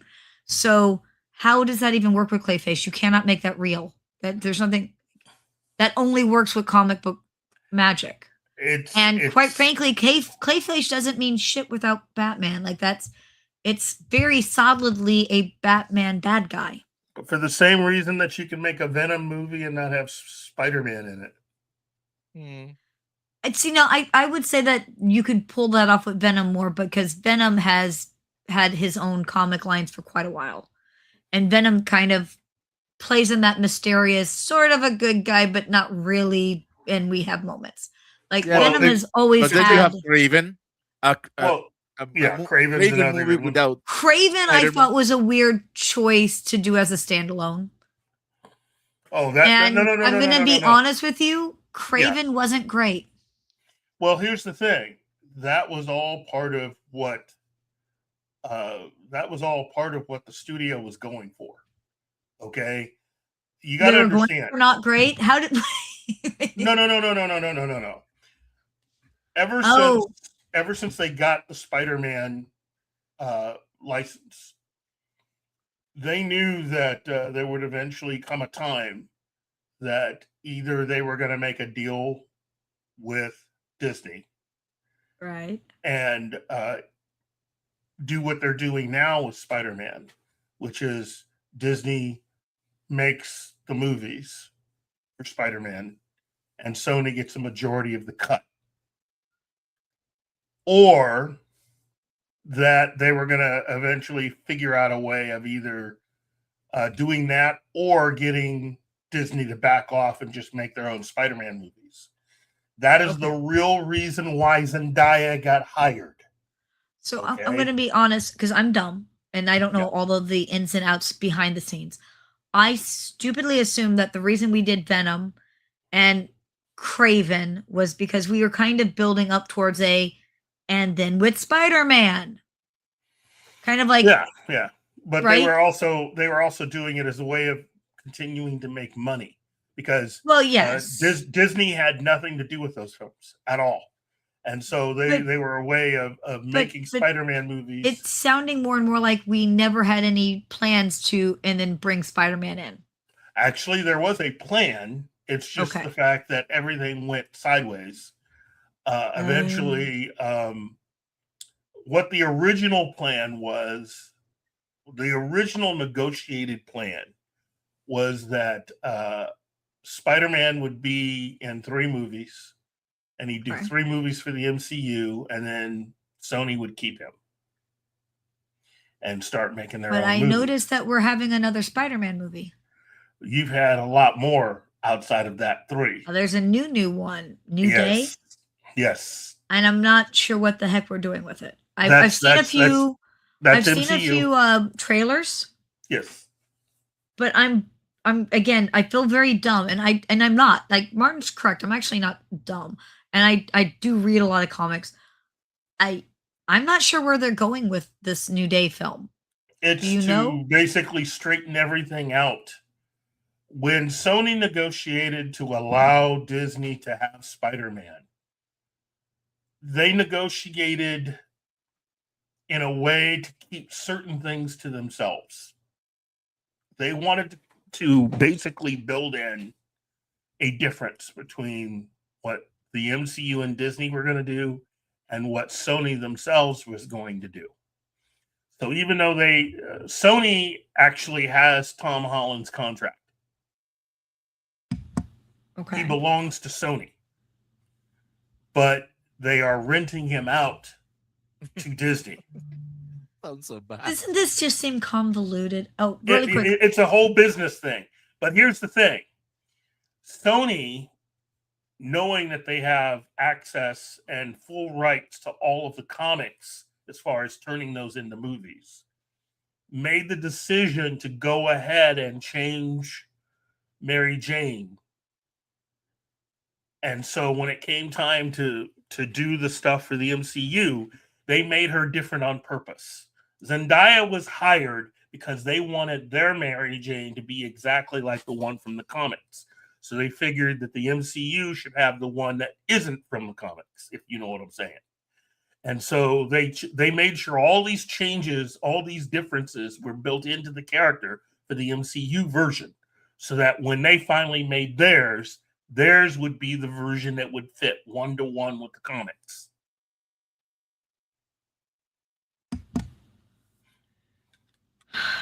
Sony, everybody. Just okay. I can totally see Clayface as a body horror movie, Yes. and that makes me hopeful. We're gonna come back to Superman or Spider-Man. Sorry, Spider-Man. Yeah. But should I be hopeful for Clayface, or should I, knowing that I'm not a Christopher Nolan? Yeah. I didn't like the super hyper realism and the loss of the comic book stuff. I can see no Batman is a little weird and irksome. Yeah. Yes. Sorry. Rest in peace, Bonnie Tyler. Yeah, we just heard about that. It was that's sad. I will say this. Let me put it to you this way. We are now just a few years away from celebrating the 100th anniversary of Batman. I know. And Superman is like The year what, 2 before. years? No, Year no, before, yeah. So it's like 2 years. Superman's the year before. Year before, so 3 years. So So Batman's 2 years and Superman's No. that makes sense. No. That's Really? backwards. Backwards. Superman's 2, And Batman's 3. 3, right, yeah. And And I mean, we're everybody talking else. old Batman, you know, the dark detective who had a gun, just so you people know. That drives me crazy. Batman never used a gun. You don't read comics. Shut up. But yes, from original Batman, right? Yes. And then you go into all the other characters in 1940, because Batman was 39. 100 years. Wow. Yeah. So what you have are all of these stories and characters, and yet we've never really gotten a true adaptation of the whole of who Batman is. Batman technically should be the easiest character to bring to the screen. It's got the most complete world, cast of characters, both in terms of almost 100 years. Yeah, supporting characters and villains. And the only other comic that has as well developed of a universe is Spider-Man over at Marvel. Spider-Man's entire universe is just as developed as Batman. You've got all these cast of characters. You've got all these villains. Which is why I thought we were doing Venom and well, the original idea was so that Kramer the Hunter. Like I thought we were building that world up. Yeah, but only in, apparently as they're it making a relates mess to of that. Sony. It's only in relation to Sony. That's not going to be confused and messed up at all. Hi, Dire Sith Lord. I see you're on Rumble. Hi, but that messed up. So, and it looks like in a way we're messing up Batman. I mean, I hate to be that way. Batman's I did been not care messed for up. Christopher Nolan, and quite frankly, the Joker movie I was not fond of. I didn't bother to watch the second. I still haven't watched it. Just not. I don't have any interest in watching something that's just going to tick me off. Clayface, I can totally see as body horror. I can see where this could, but I hate to be this way, but they made me gun shy about comic book movies. Yeah. Look, let me also put it out there. I'm really not a fan of Matt Reeves' work on Batman either, because it shouldn't take you multiple years to come out with your version of Batman. And then when you Batman finally should be easy. It's more or less like your version of Seven, just with a Batman skin suit. I mean, that's really what that movie is. And again, I've said it before and I'll continue to say it. Catwoman had nothing to do in that movie. Her character is completely and utterly useless in that film. Yeah, I don't even understand why she was there. You could cut all of that out. You could just cut all of that out. She was there because they wanted to show off how different they were. You got to remember, kids, all you who keep forgetting, Matt Reeves is an acolyte of J.J. Abrams. He comes from the J.J. Abrams school. J.J. Abrams is his guide, his dude, his guy. And just like, as I've been saying, all of J.J. Abrams' people are mainly at the root cause of a lot of the really bad adaptations we've been getting, because nobody can come up with anything original. Every single one of JJ's acolytes come in, they take over, they usually adapt something that had already been created, and they adapt it very badly on purpose because it's about money. It's about making money off of what other people have already created. Indifferent to whatever fans have to say, their whole thing is to make as much money as they can. And if it ends up pissing people off, they believe that even when it's bad press, it's good for them. Which I don't agree with that. Ooh. So Rings of Power. I can see what you're JJ saying. People. The Batman, about, that's JJ's people. Well, JJ Abrams people should stop touching stuff. Well, that's not going to happen. That's not going to happen. They're everywhere. I think that there was a good point. I'm gun shy about superhero movies, not necessarily comic book movies, because there have been some adaptations of comic books that have been good, but not your main superhero-esque movies. And some of those comic book movies, people didn't even realize they were based on comics. Like you do know that that's actually a comic, right? Yeah. Well, Red is a good one. Red is a good Red one. 2. Also, The Road to Perdition. That's a really good one. And then, come on, you got to remember The Road to Perdition. No, that one. One of the greatest cast out there. No, that one. There's another one I was thinking of that it never made it huge. It was hell, for all I know, it was made to just come out on video, but it was about a guy in a prison, and it's actually all based on a comic book, and it was really well done. I'll remember the name when I don't need to. It's kind of like last week, the Mark Twain, the quote that I couldn't remember. It's like, it's a famous author, Mark Twain. Rumors of Our Demise, right? It's a Mark Twain quote. So I always remember like 20 minutes after we get off the air, be like, oh yeah, that's the name of that one. It was actually a good comic and a good movie. Another good one, Atomic Blonde. Yep, that one was good. And there you go. Edge of Tomorrow is a good one. Mm-hmm. That was a manga. So there are several comic book movies. It is, again, I think he's right. I misspoke. I shouldn't say comic book movies. I should say superhero films. Superhero films. Yeah. Well, while you were out for a second, Keith, I had asked Martin, and I don't think we actually got your answer. It's Midsummer, right? Midsummer's blockbusters, right? Yeah.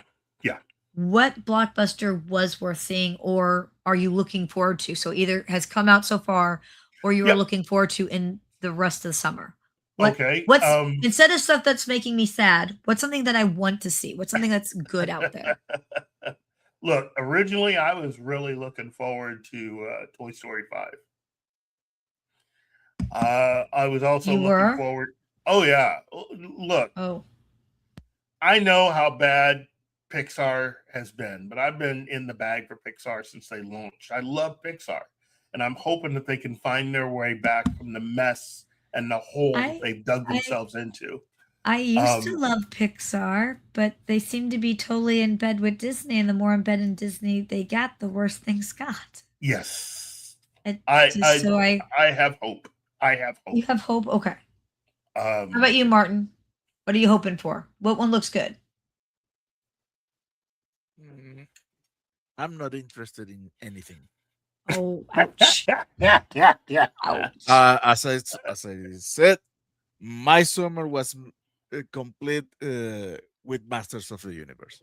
Anything else I can watch on streaming. So Martin will not be buying a ticket to Doomsday.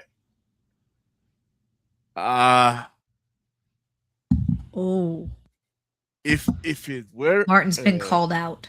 If it were on me, no, I wouldn't. But I know that that movie probably is gonna be a family go to the theaters, and I would save your money. Save your money. Save your money. Oh. Now, okay. no. He-Man, Masters of the Universe, and maybe Toy Story. That's not a good summer. For me, Toy Story ended with the third one. It was a perfect ending. I don't need to see anything else. And I agree. By the looks of it, I think my choice was right. Yeah. Look, right now, the movie of this past week is Young George Washington. That movie is killing at the box office, and I hope it does even better. But I will say this. I love all the actors in the MCU. I really do. I believe that at least Even Pedro Pascal. Well, hold on. I believe that a third of them are completely and horribly miscast. I believe Pedro Pascal should be another character because he is definitively not Reed Richards. He's just not. I'm sorry. There's nothing about him that says he's Reed Richards other than the credit. I'm not a fan, really, of a majority of the films that were part of Phase 4. I believe Phase 4 was a complete lost cause. And outside of Spider-Man and Guardians 3, Phase 4 was a complete S show. And Phase 5 it's a continuation. Mutiny with Jason Statham is good. Sorry. That's yeah. But good. I think that I think overall for the rest of this year, I am curious to see what Doomsday is going to be. But if you're really wanting something that I am excited, yeah, Alan, yes. Alan's a really cool dude. I like Alan. I really do. He's a good Love actor. Reacher. And the Ministry of Ungentlemanly Warfare is worth your time to watch again. If you've never seen it, watch that. Alan deserves to really, Alan and Henry Cavill have a lot of chemistry. That entire cast was fan-freaking-tastic. Corrective Measures. That's the name of the one. Sorry. Oh, that's all right. I think that I am looking forward to Highlander next year. And I'm looking forward to Escape from New York. Oh, no. No. No. Yeah, because I believe really in after listening to an interview with him, I really do understand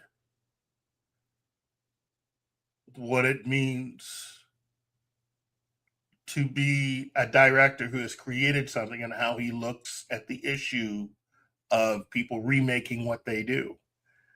And in this particular case, John Carpenter just feels that as long as they spell his name correctly and they have the decimal in the correct place for him, cut that check. Cut that check. Because in the end, he's made the movies that he wanted to make. He said what he's had to say. Really, all of this is just free money. So, I'm totally down Good with movie. it. Because he's a man of a certain age, and he's not trying to act like he's going to come back and start doing what he's done before. He's like, look, if people are willing to quote unquote remake or do something with one of my films, cut that check.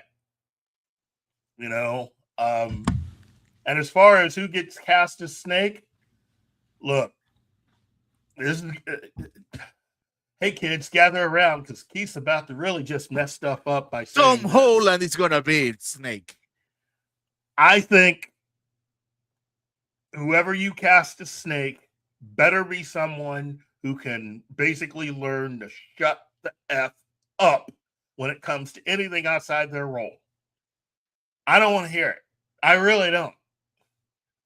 I could care less as long as they shut the F up. And personally, I don't want to hear any personal stuff from them. Is this movie going to be good? Don't know.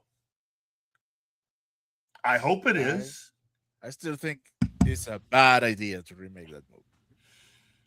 It's a look. If John Carpenter doesn't have a problem with it, I don't.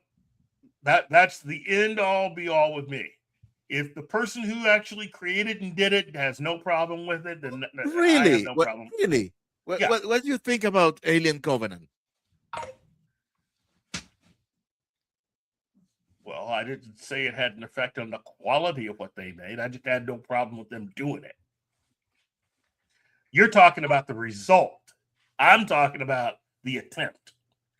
So cut that check. Let the original creator have their check. As a, I think it's from Rumble, Dire Sith Lord brought up Wyatt Russell, Kurt Russell's son for Snake.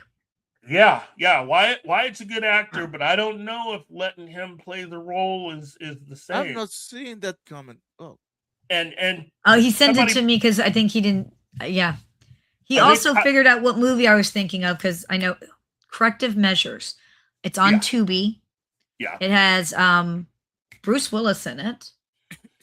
It's based on a comic book, a graphic novel of the same name by Grant Chastain. Chastain. Okay, I think by Grant Chastain, and it's a good comic book movie. It's solid. I liked it. Yep, wow. And it's on Tubi, and I think a lot of people didn't even notice it because it was 2021, 2022 maybe. Yeah, kind of busy. It's like a Tubi original, so it only really came out on Tubi, but it had freaking Bruce Willis in it and stuff. And it's a good movie. It's a fun watch. Yeah, but I don't think a lot of people know about it. But it's graphic novel based. Thank you, Dire Sith. It's not my general opinion on remakes is okay. Like The Crow, been a big fan of the Crow comics and forever, right? And they were going to redo it, and someone was like, "How dare they?" Blah blah blah, because of Brandon Lee. And I'm not saying that wasn't tragic what happened to Brandon Lee, but Brandon Lee should not be the definitive reason on why we do or do not make anything with the Crow. That goes to James O'Barr. And the person who said this was like, "Well, who's James O'Barr?" And I'm like, "Okay, I go back to gatekeeping. You can shut up. Yeah, obviously you haven't read a comic. Don't know. Shut up." Oh, no, it was really bad. One year I was at Gen Con and they were coming out with a Crow board game. And say one person plays basically all of the bad guys and you and everybody else play different minor characters helping basically the Crow, right? Helping Eric. And so it's the guy that was doing the demo was like, yeah. And, there's more than one movie. And I'm like, and books and graphic novels. And, yeah. And the guy's like, what? I didn't know there were books. Yep, there are books. Graphic novels, too. And I'm like, yeah, you don't realize it was based on a comic, huh? He's like, there are comics? I'm like, oh, shut the... You have this guy game demoing it, and he didn't even know there was comics. So I'm like, okay, whatever. Go sit in a corner. But James O'Barr... agreed to, and was because he actually has a lot to do with, and you probably already know this, Keith. He's very involved with the music choices. Yeah. For the soundtracks. Yeah. And so I'm like, if he's okay with it, I'm not sure that the movie that we got is the movie I wanted to see. I was thinking they were going to go back and do a more a bigger adaptation of the actual original comic, because like they have the scenes where you're in that kind of creepy train depot area, because there's a lot of trains in the actual comic. There's a lot of being on a train and discussions and things on there. And I felt like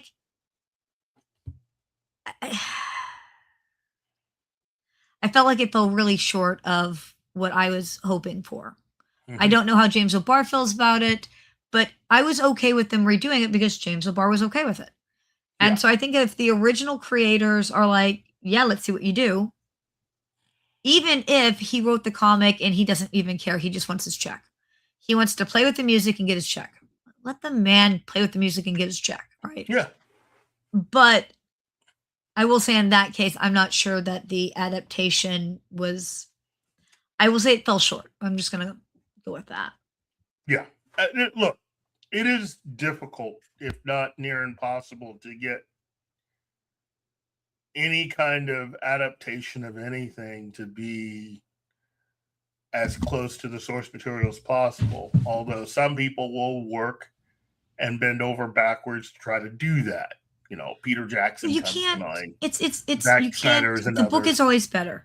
The book is 500 pages, whatever. Like I get that, which is why I've told you I try to walk in as clean slate as I can, as long as we're staying true to, and I still feel like that one fell short.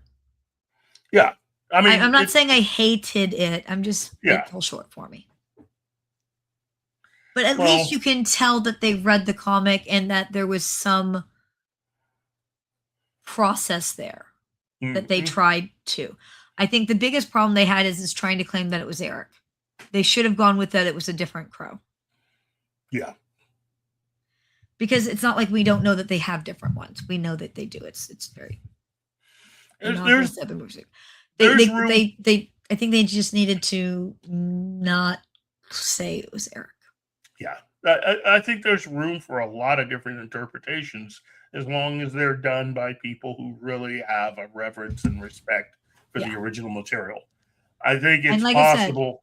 I said, if the original creator's behind it, then I'm going to give it a chance. That's right. That's the way I look at it. And seriously, I mean, you're always going to have people that look at it as a way of making money only. And they believe that what they're doing really is something that can help them achieve that.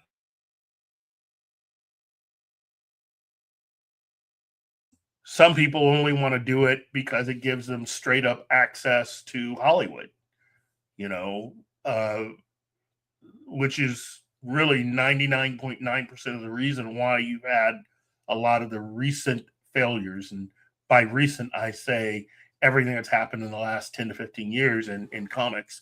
It's the main reason why you've had a lot of the recent failures that you've had within the comics industry, because you have people that are trying to make it into Hollywood. Okay. Real Popcorn Geek has been very, very on point with everything. Please tell me that is that he's crazy. A musical with Michael Jackson. Please tell me that nobody thought that was a good plan. Nope. Please, for the love of all that's holy.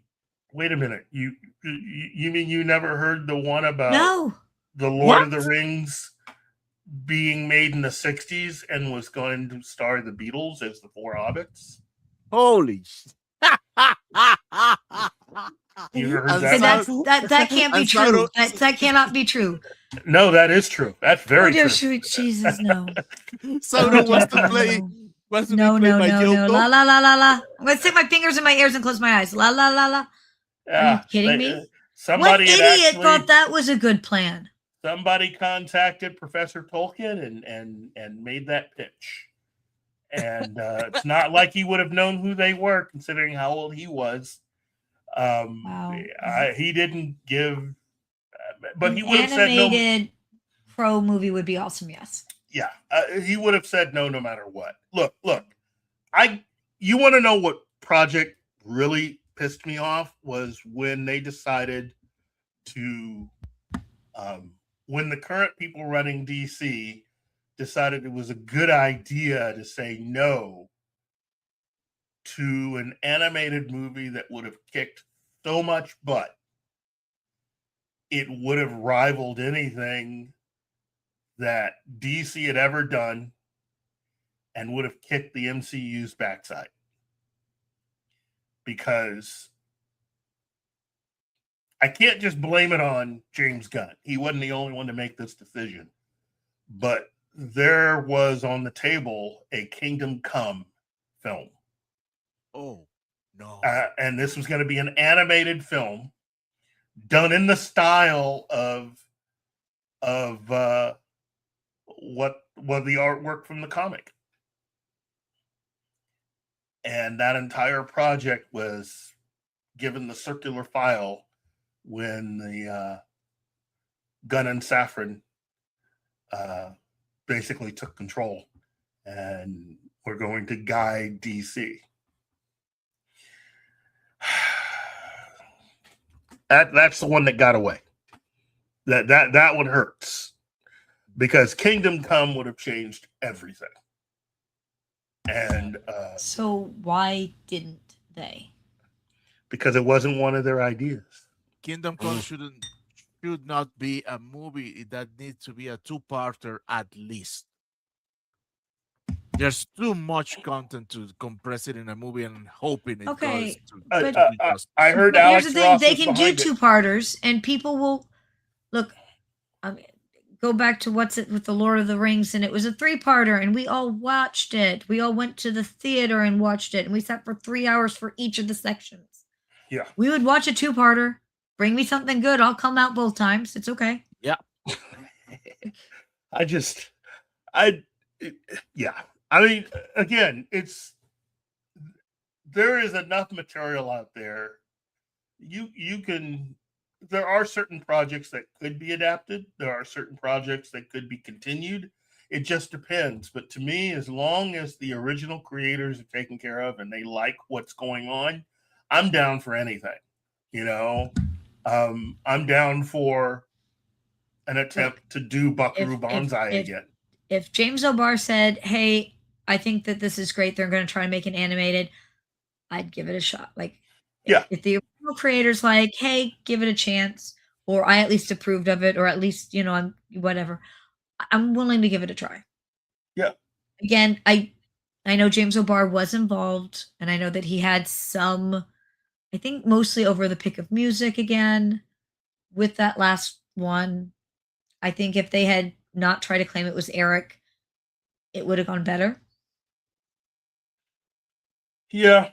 I don't know. It fell flat. And I can't even totally tell you exactly why it fell flat, but it just kind of fell flat. Some things will make it, some things won't. But ultimately, And here's the thing: if James O'Barr said, "Hey, I'm willing to try again," and they put another one out there, I'd go see it. I will say this though: given recent things that have happened, there is a slight piece of good news with Stargate. Okay. Okay, now we could actually That was be the getting Amazon restart, right? yeah, the Amazon Stargate project could have something good coming out of it. Okay. I am interested, but only if they are wanting to actually work with the people who had been developing the project. Because if they decide to go with a whole new crew, then I'm not down for it, because given who they had, where else are you going?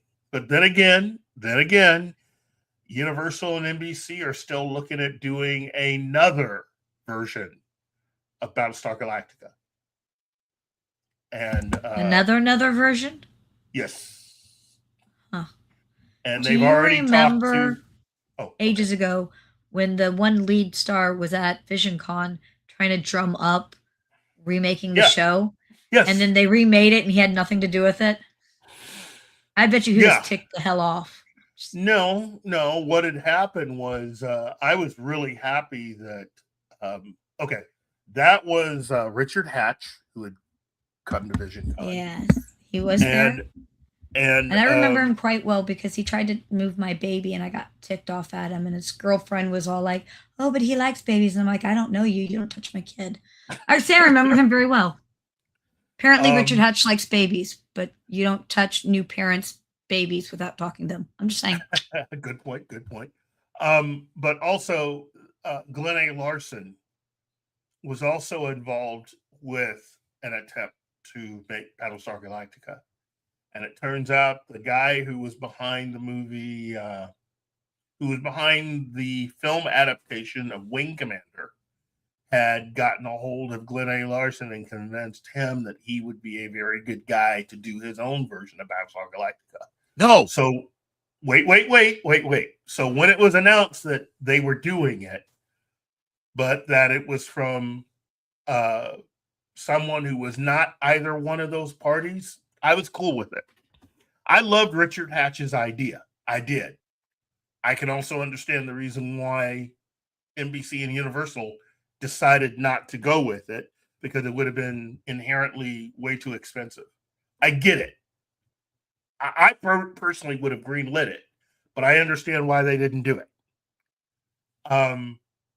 To not decide to go with the guy from Wing Commander was probably the best decision that they ever made, because that guy easily messed up Wing Commander. And I just there was just something about that movie that I didn't like.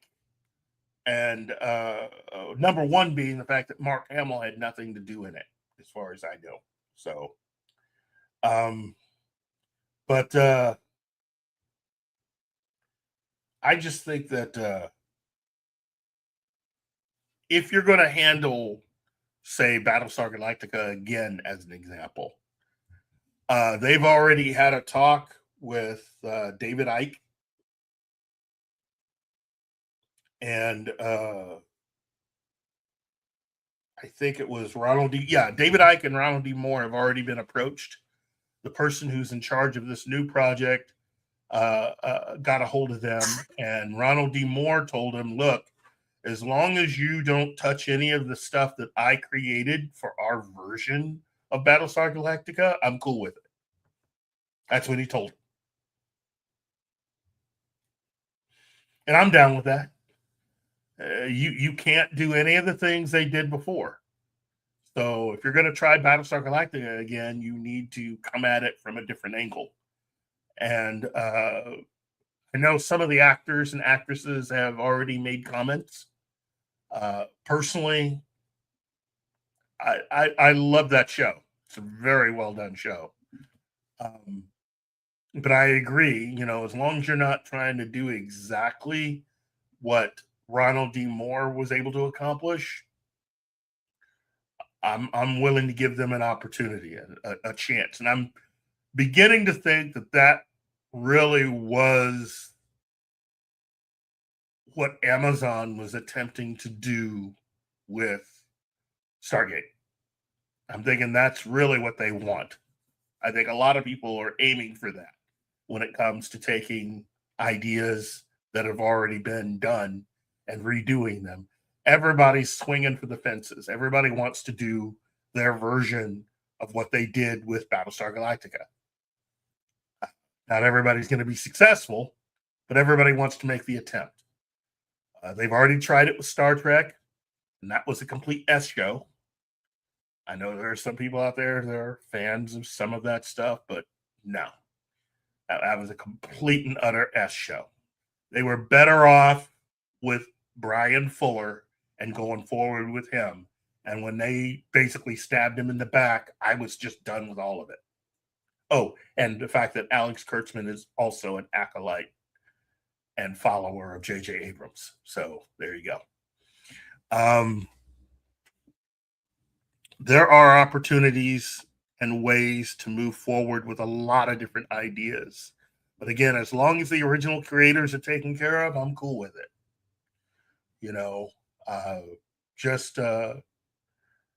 Another good example is what happened with Reacher.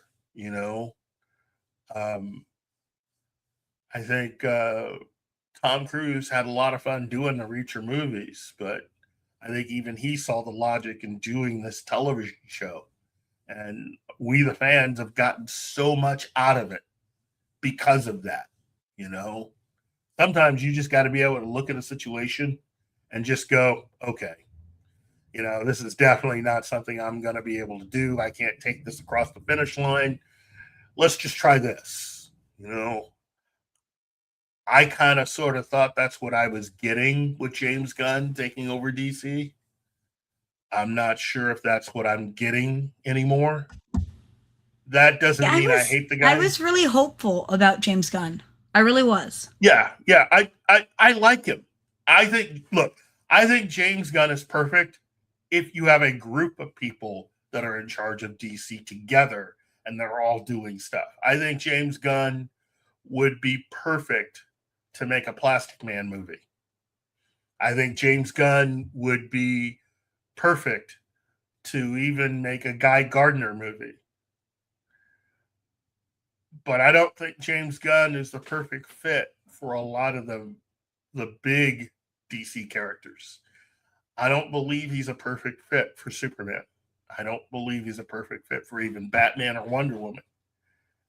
I just, I just believe that there are people who are good with those characters. It doesn't always have to be the same person doing it. It shouldn't be a one size fits all. Yeah. There are certain, so Batman should be dark. Sorry, but Batman should be dark. And maybe James Gunn isn't the right fit for Batman. And I'm okay with that. Well, he should be dark, but he shouldn't be dark telling a lot of off-color humor jokes. No. He's the guy. But it shouldn't be a one size fits all. It really shouldn't. I think, look, I've said it before and I'll say it again. If it looks like this is the end for James Gunn and Peter Safran, I really do believe that Warner Brothers should go back to doing what they were doing before, which to me was way more successful, which is individual projects, individual creatives behind those projects. None of this put it all together in one universe thing. I think you're better off going the independent project route. Just make a Batman movie. In fact, really make a Batman TV show. That's really what I would like to see. You have enough characters, you have enough villains, you have enough storylines. Batman could easily be a hit television series. And if you stick close to the original printed material, I guarantee you have a hit television series like that. Okay, you start out, it's Batman and Alfred, season 1.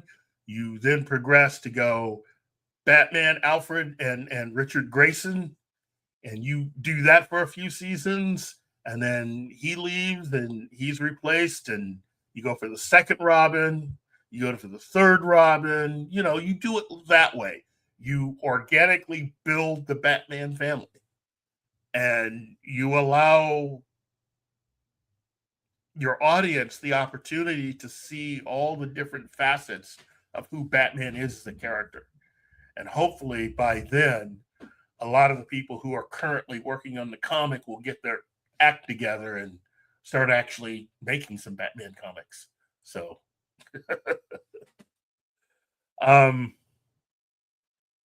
that's just how I feel about it. But a Batman television series, I would rather have that than a movie any day, because you could do so much with that.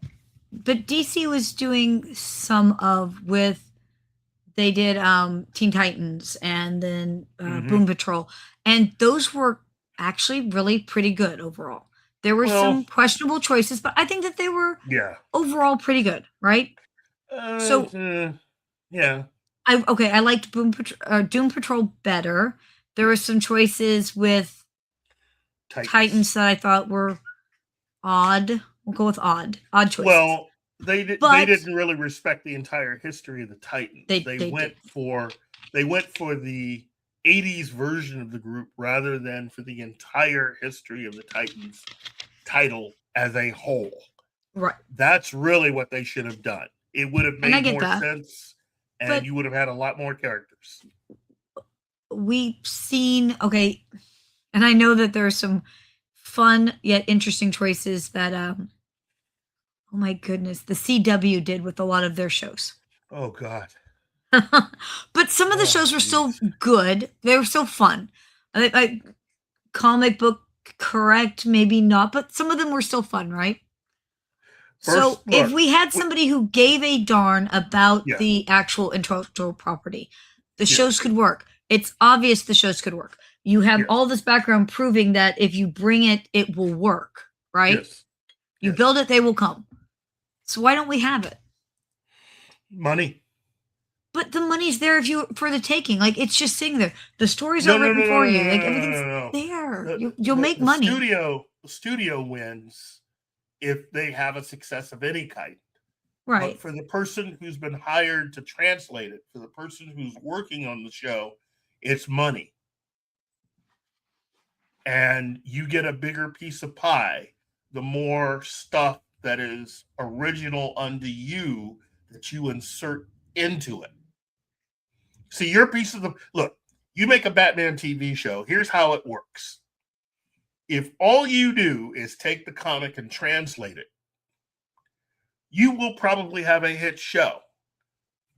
The downside is that a certain portion of the people within the business, though, won't give you very much credit for how good it is. You'll be seen more as someone who is using material that already exists, and all you're doing is being treated like a translator rather than a creative. Remember, there's a lot of ego in the entertainment industry, and some people, a lot of people really, have a lot of that kind of ego view of things, that very egocentric, driven sort of way that they pursue things. Plus, it's, again, money. If you create a character that never existed, that original character adds more money to the piece of the pie that you're getting. So what you want to do is you just want to extend and make your piece of the pie bigger so you can make more money out of it. Because realistically, if you do a Batman television series and you decide to be nice and, credit all the people who actually did everything, your piece of the pie is going to be small.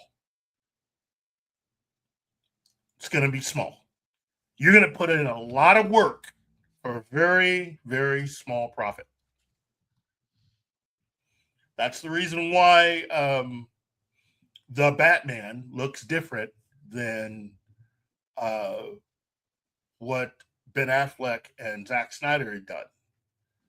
That's also the reason why even all the Supermans are different, because there's money being made at the same time. The people that are making those aren't just doing it for the love of it. They want to get paid. So you need to make certain changes. That's the reason why, for instance, for James Gunn's Superman, you do realize he race swapped Otis also. Yes. Yeah. Otis and Mitch Teschmacher were not Superman characters. They were characters from the original 1978 movie by Richard Donner. So the Donner estate gets a little taste. And the only way you're going to make any money off of that is if you do slightly different versions of the character, so you can also increase your piece of the financial pie. So you race swap Otis so that when the merchandising comes out, you can easily define the difference between the Donner version of the characters and your version.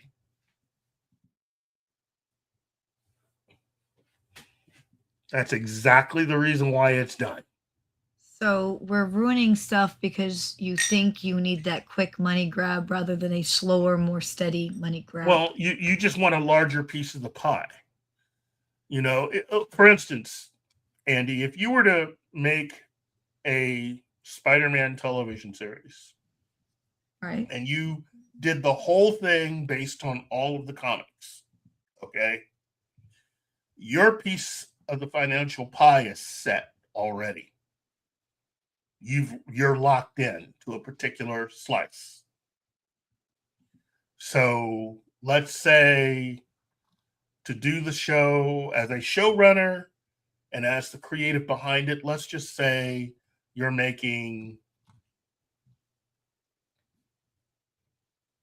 $500,000 an episode. Okay.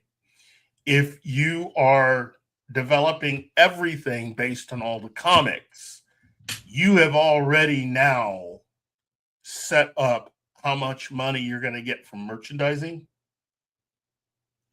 and any other spin-off products. You've already set that up. That check you're getting will never change. There's no way for you to, quote unquote, become rich, because there are so many people that are going to get paid based on that if you do things fairly. First of all the people who worked on the comics, anybody who ever had anything to do with not only just that character, but also all of the ancillary characters that have been in those books over the decades. And so if you're seen as someone that is just basically transcribing stuff that's already happened, then you're never going to be able to make the argument that you should get paid more. Because eventually everybody, all the actors on the show, if they do a good enough job, they can actually ask for more money. You, on the other hand, are screwed because you're just transcribing. You've not proven to the studio that you're really necessary. All you're doing is taking comics and turning them into shows. I mean, there's the work involved in doing it, but you've done nothing to show them that you're creative yourself. Well, then how about this? I'm going to give Peter Parker a brother he didn't know about. There you go. That's a big enough part. Now I got some more money. And since that's a character that's not seen in the comics, you've guaranteed yourself some money, noticeable money. If the character becomes popular, even better. Now those checks that you're getting from all the merchandising related to your show are going to get bigger.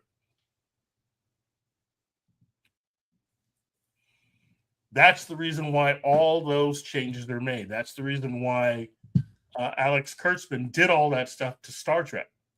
It wasn't about having a love for Star Trek or even being against it. It's just the fact that he wanted to make a lot of money, and he found a way of doing it.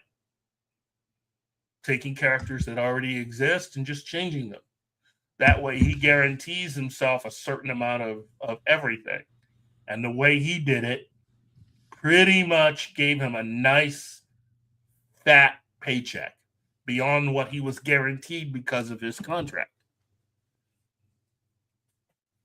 He made a lot of money screwing Star Trek over. That's the reason why he doesn't feel bad about it. They should feel bad. I'm sorry, but they should.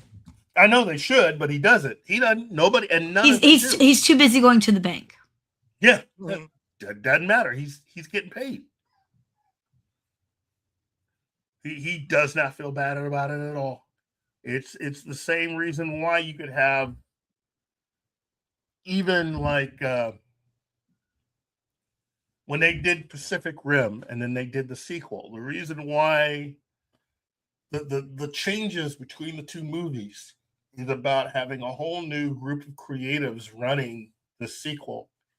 And again, for the same reason, they needed to make money. They needed to be seen as creative, because if you had done an exact sequel, well, then all you've done is you've guaranteed the financial compensation of someone who wasn't even working on the movie. And in that case, it's Guillermo del Toro. You're just making money for him. He doesn't have to lift a finger because he's seen as the overall creative. How do you prove your worth to the people above you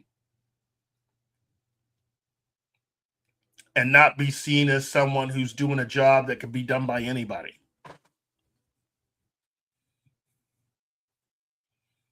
That's the reason why changes like this are instituted. This is done for the benefit of the person in charge. It just seems so short-sighted to me. I mean, I get that they want to make their bank, but it's like saying, I want to do a Godzilla film so I can make bank, but I'm going to make Godzilla a penguin. Yeah. So now it's mine, but it sucks. Yes. So, but I guess I made short-term money instead of making a darn good Godzilla film and then making another and another and growing a property that's worthwhile. Well, I mean, with the recent stuff that they've done, that's the reason why you can create a secret organization that goes around and looks at the things the kaiju do. That's a way of making money. Those are new characters that you've invented to be a part of the Godzilla universe. You know, with Highlander, when they created the Highlander television series, that's where the Watchers come from. That was an attempt to create a group of characters that were not originally a part of the films, but were original unto that show, and they could make some money off that.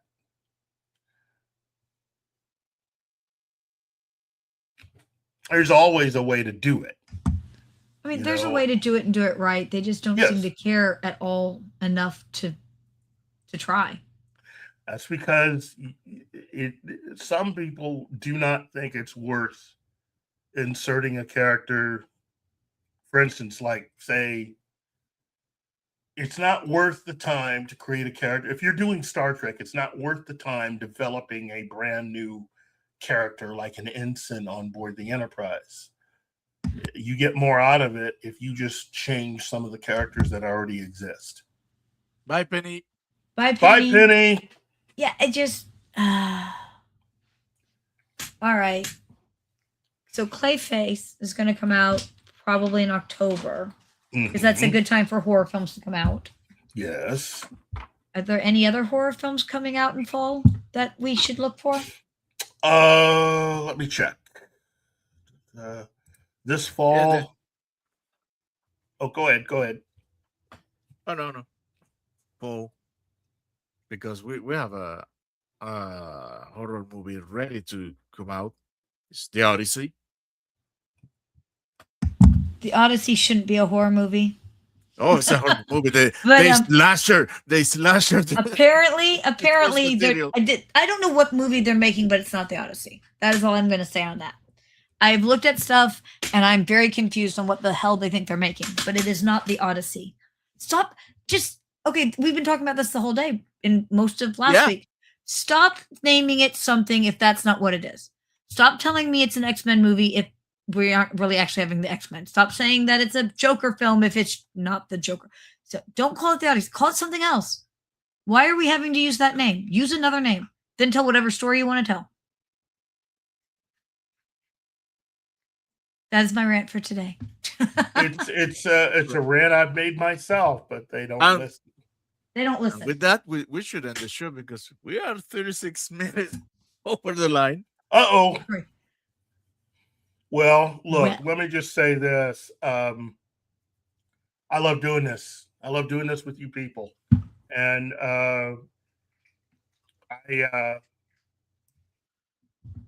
as I've often said since I started doing this, this should always be a fun conversation like what you would have at a convention. That's the way I've always chose to do this show. I know I've been contacted by some who really don't get that, but that's the way I choose to look at how I do this, because it's, to me, the fun way of communicating. That's how I've communicated with all my friends. In the middle of a convention, just having these kinds of conversations, which are only, in certain cases, just a step up of who's stronger, Superman or the Hulk? And we all know the answer to that one. It's Batman. But you know that there's an entire. Did you know that there's a game for that called Super Fight? It's literally the Batman versus Superman argument. Like, you get a character and you get certain powers, and some of the powers are horrible. Like, you could have Batman with the TARDIS who's made of guacamole, and then the argument goes who's stronger, and then there's actually a party game for that. You know what? You're welcome. I feel sorry for anybody that's able to get Batman with the Mobius chair. Then that game's over. You can go ahead. No, he goes for 3 rounds, and if he wins 3 rounds, he's retired, and new characters are brought in. Yep, they have rules for that, so you can't just trump everything. Yep. Batman with the Mobius chair. I mean, that's the end all. And yes, I would know that there's a game for that, but yeah. There's a game for that. Well, that's what makes you cool, Andy. I've enjoyed our conversations, and I will be honest with you, they are like the conversations that we have every time we see each other. That is really how this goes. This is really how it goes. It's just now we enhance everything because we have Martin with us. Yeah, Martin's pretty sweet. I'm going to figure out how to kidnap him. Well, that's the first time Lawton. I hear that. say it about me. No, you know. He's worth He's his weight in blushing. gold, I darling. can tell. He's blushing. He's right worth there. his weight in gold. A good helper and a good producer is like totally worth their weight in gold. So man, where I'm did working Martin on it. hear that before? Where did he hear that before? Who has told Martin that? Nobody. Couldn't have been Keith. Couldn't have been Keith. Couldn't have been Keith. Keith probably mistreats you, and I would treat you nice. I'll bake you cookies. I'm actually a very good cook. Oh, I can't compete. I can't eat my cookies. Martin, come on, man. Our Come fresh on, chocolate man. chip cookies actually made by my daughter, but I taught her how to cook, so they're good. Okay, if you're gonna sell me out for cookies, Martin, I can understand. I can understand if you're gonna sell me out for chocolate chip cookies. I really understand. I mean, they are chocolate chip with a bit of sea salt, which pairs really well. Oh, see, yep. See, Martin, I can't bake or anything like that, but I give good conversation. Come on, you do give good conversation. What do you say, Martin? I appreciate it. I've had a great time. So thank you for having me. Well, you're Keith. invited back next week. You're invited back for as long as you want to come back. I thought she was. I might take you up on it. We'll see. The only thing I've got going right now is gearing up for Gen Con. Yeah, I mean, even that's when it. You do That's Gen Con, it's summer. You are. Look, during Gen Con, there is no way in heck. I'm not even sure I can get my podcast done at Gen Con, but I'm going to try. No. I mean, you could. You're more than welcome to rejoin us when you come back. But really, we want to hear some of those Gen Con stories. Dear goodness, I won't have any good ones. They keep me chained to a booth. Although you want to laugh. Okay. Unfortunately, my art director James Austin, who is the designer behind the plush dragons, and he does a lot of our covers, and he's fantastic. Great, has some health issues that's popped up, and he's going to have to miss this year.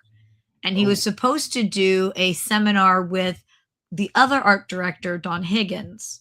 Yeah. And so Don didn't want to do it by himself, so I'm like, I'll just go. And he's like, well, has James told you what we're going to talk about? Has he told you what points he wants covered? I'm like, I'm just going to wing it. I'm just going to walk in and say I'm James Austin and wing it. And he's like, I don't know. And I'm like, so Keith will know this story, and I don't know that Martin would. Do you remember Don Pedro Cooley, who was at Vision Con for a few years? Don Pedro was a sweet man. I liked him so much. He was such a nice, cool guy. So excellent dude. The year that I stepped down from working as a certain con chair's right hand, he couldn't find a helper. He was there to watch his booth while he went to the gentleman's room, right? And he saw me and he's like, I know you're not on staff. I had heard, but would you mind, please? I'm like, of course I will. Not a problem in the least, right? Because again, he's like the sweetest guy ever. He really was. So I'm over there, and when he comes back, I'm literally selling one of his pictures and about to sign it. Because, I mean, the special effects makeup is so good. Can't you see? They made me look like a black man in the 60s, and here I am over here. And I'm doing this whole spiel, and Don Pedro's laughing. He's like, dude, I almost want to buy one from you. So I'm just like, I'm just going to wing it and claim I'm James Austin. I could totally pretend I'm a Canadian. It'll be fine. You know what? I don't know shit about art, but it'll be fine. Since you put that story out there, then I will consider you to replace me for several appearances and see if anybody notices. So. No, they won't. We'll just put your picture up and I'll talk. People will be like, wait, what? I don't know. We'll wing it. There you go, right? Perfect. So, but he, of course, so we'll see how that goes because he's very nervous about it. I'm like, haven't you ever done improv? It'll be like improv. Yeah. It'll be fine. Yeah. It's a seminar. Like, look. If anybody shows up, they're interested in being a freelance artist, right? And it's really easy. You know, you email us, probably me, Andy@FosseGames.com, and then I will give it to the art directors, and then they will decide whether they like your art. And if they like your art, we go to the next phase, which is, can you take constructive criticism? Which is a whole other land. I mean, woo. Actually, I found that writers are worse than artists. A whole thing on that. But so I'm like, I don't even know how we need an hour for that. Look, I just explained the whole thing. Success. Show me what you got. Show me your pictures. What do you want? I don't even have to say anything. She just does all the talking. and that's the reason why we have her on. She's good. She's really good. I don't know about that. Oh but, yeah, but you were missed for a little bit.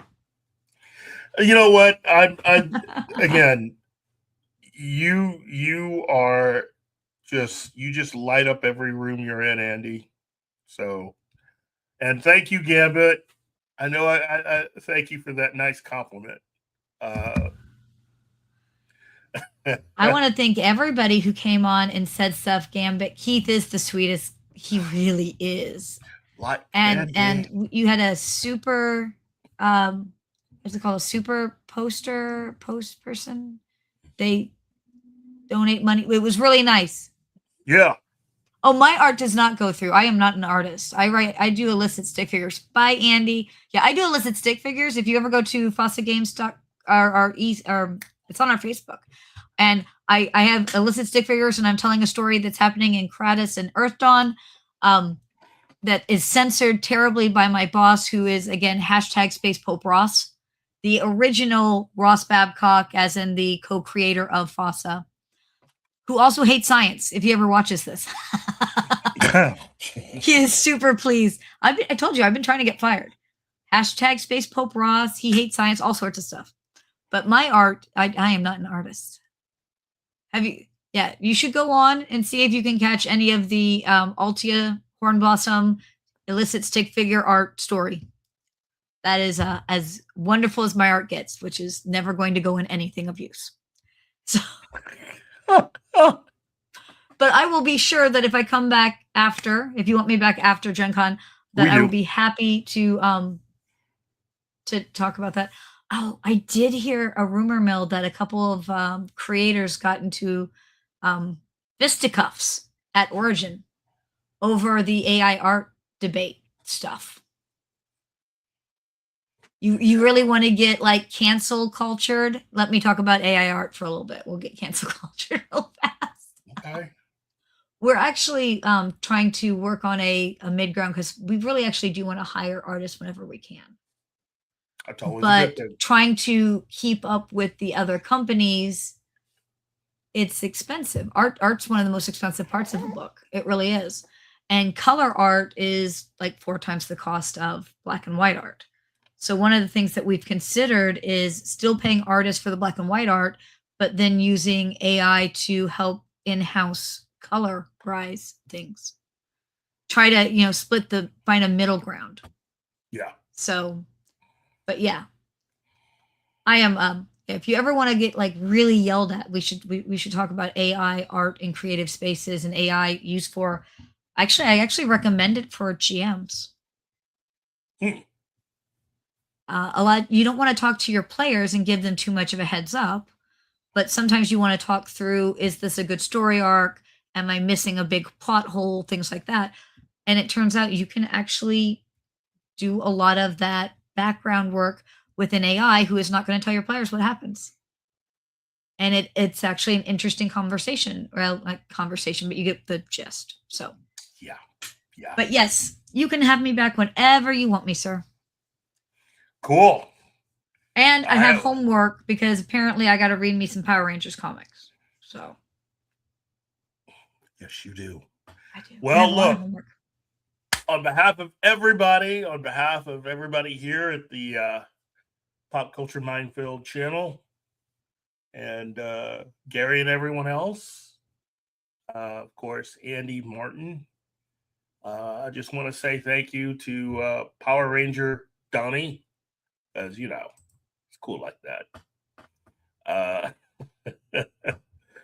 Sander Hammerslag, Penny, Read by Nature, Real Popcorn Geek, Andy Morrow, aforementioned Gambit, because Gambit's cool like that.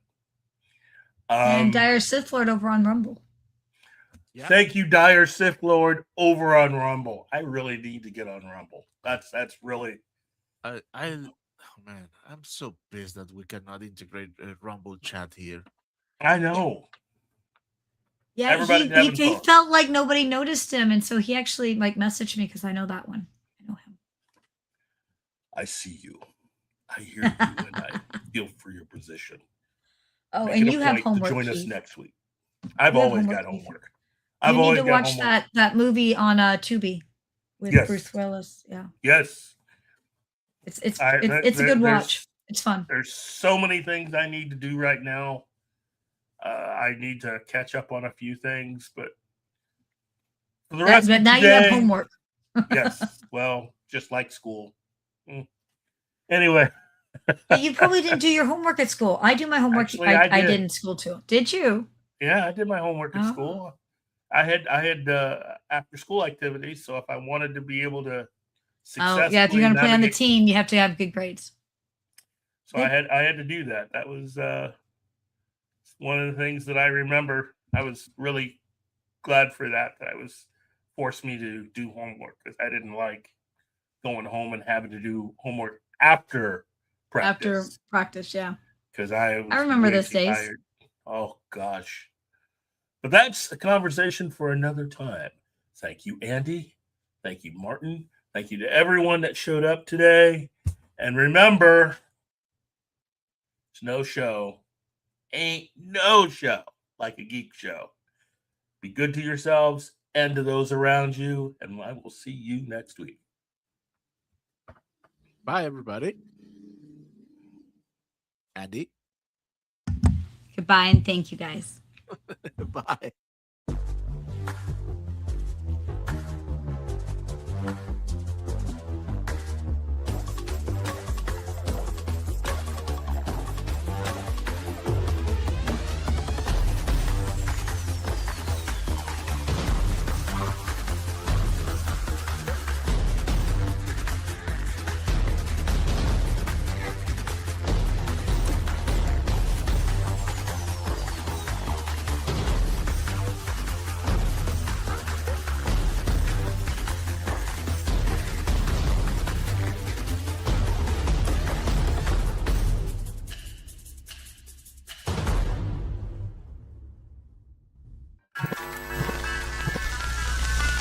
Y'all come back now, you hear?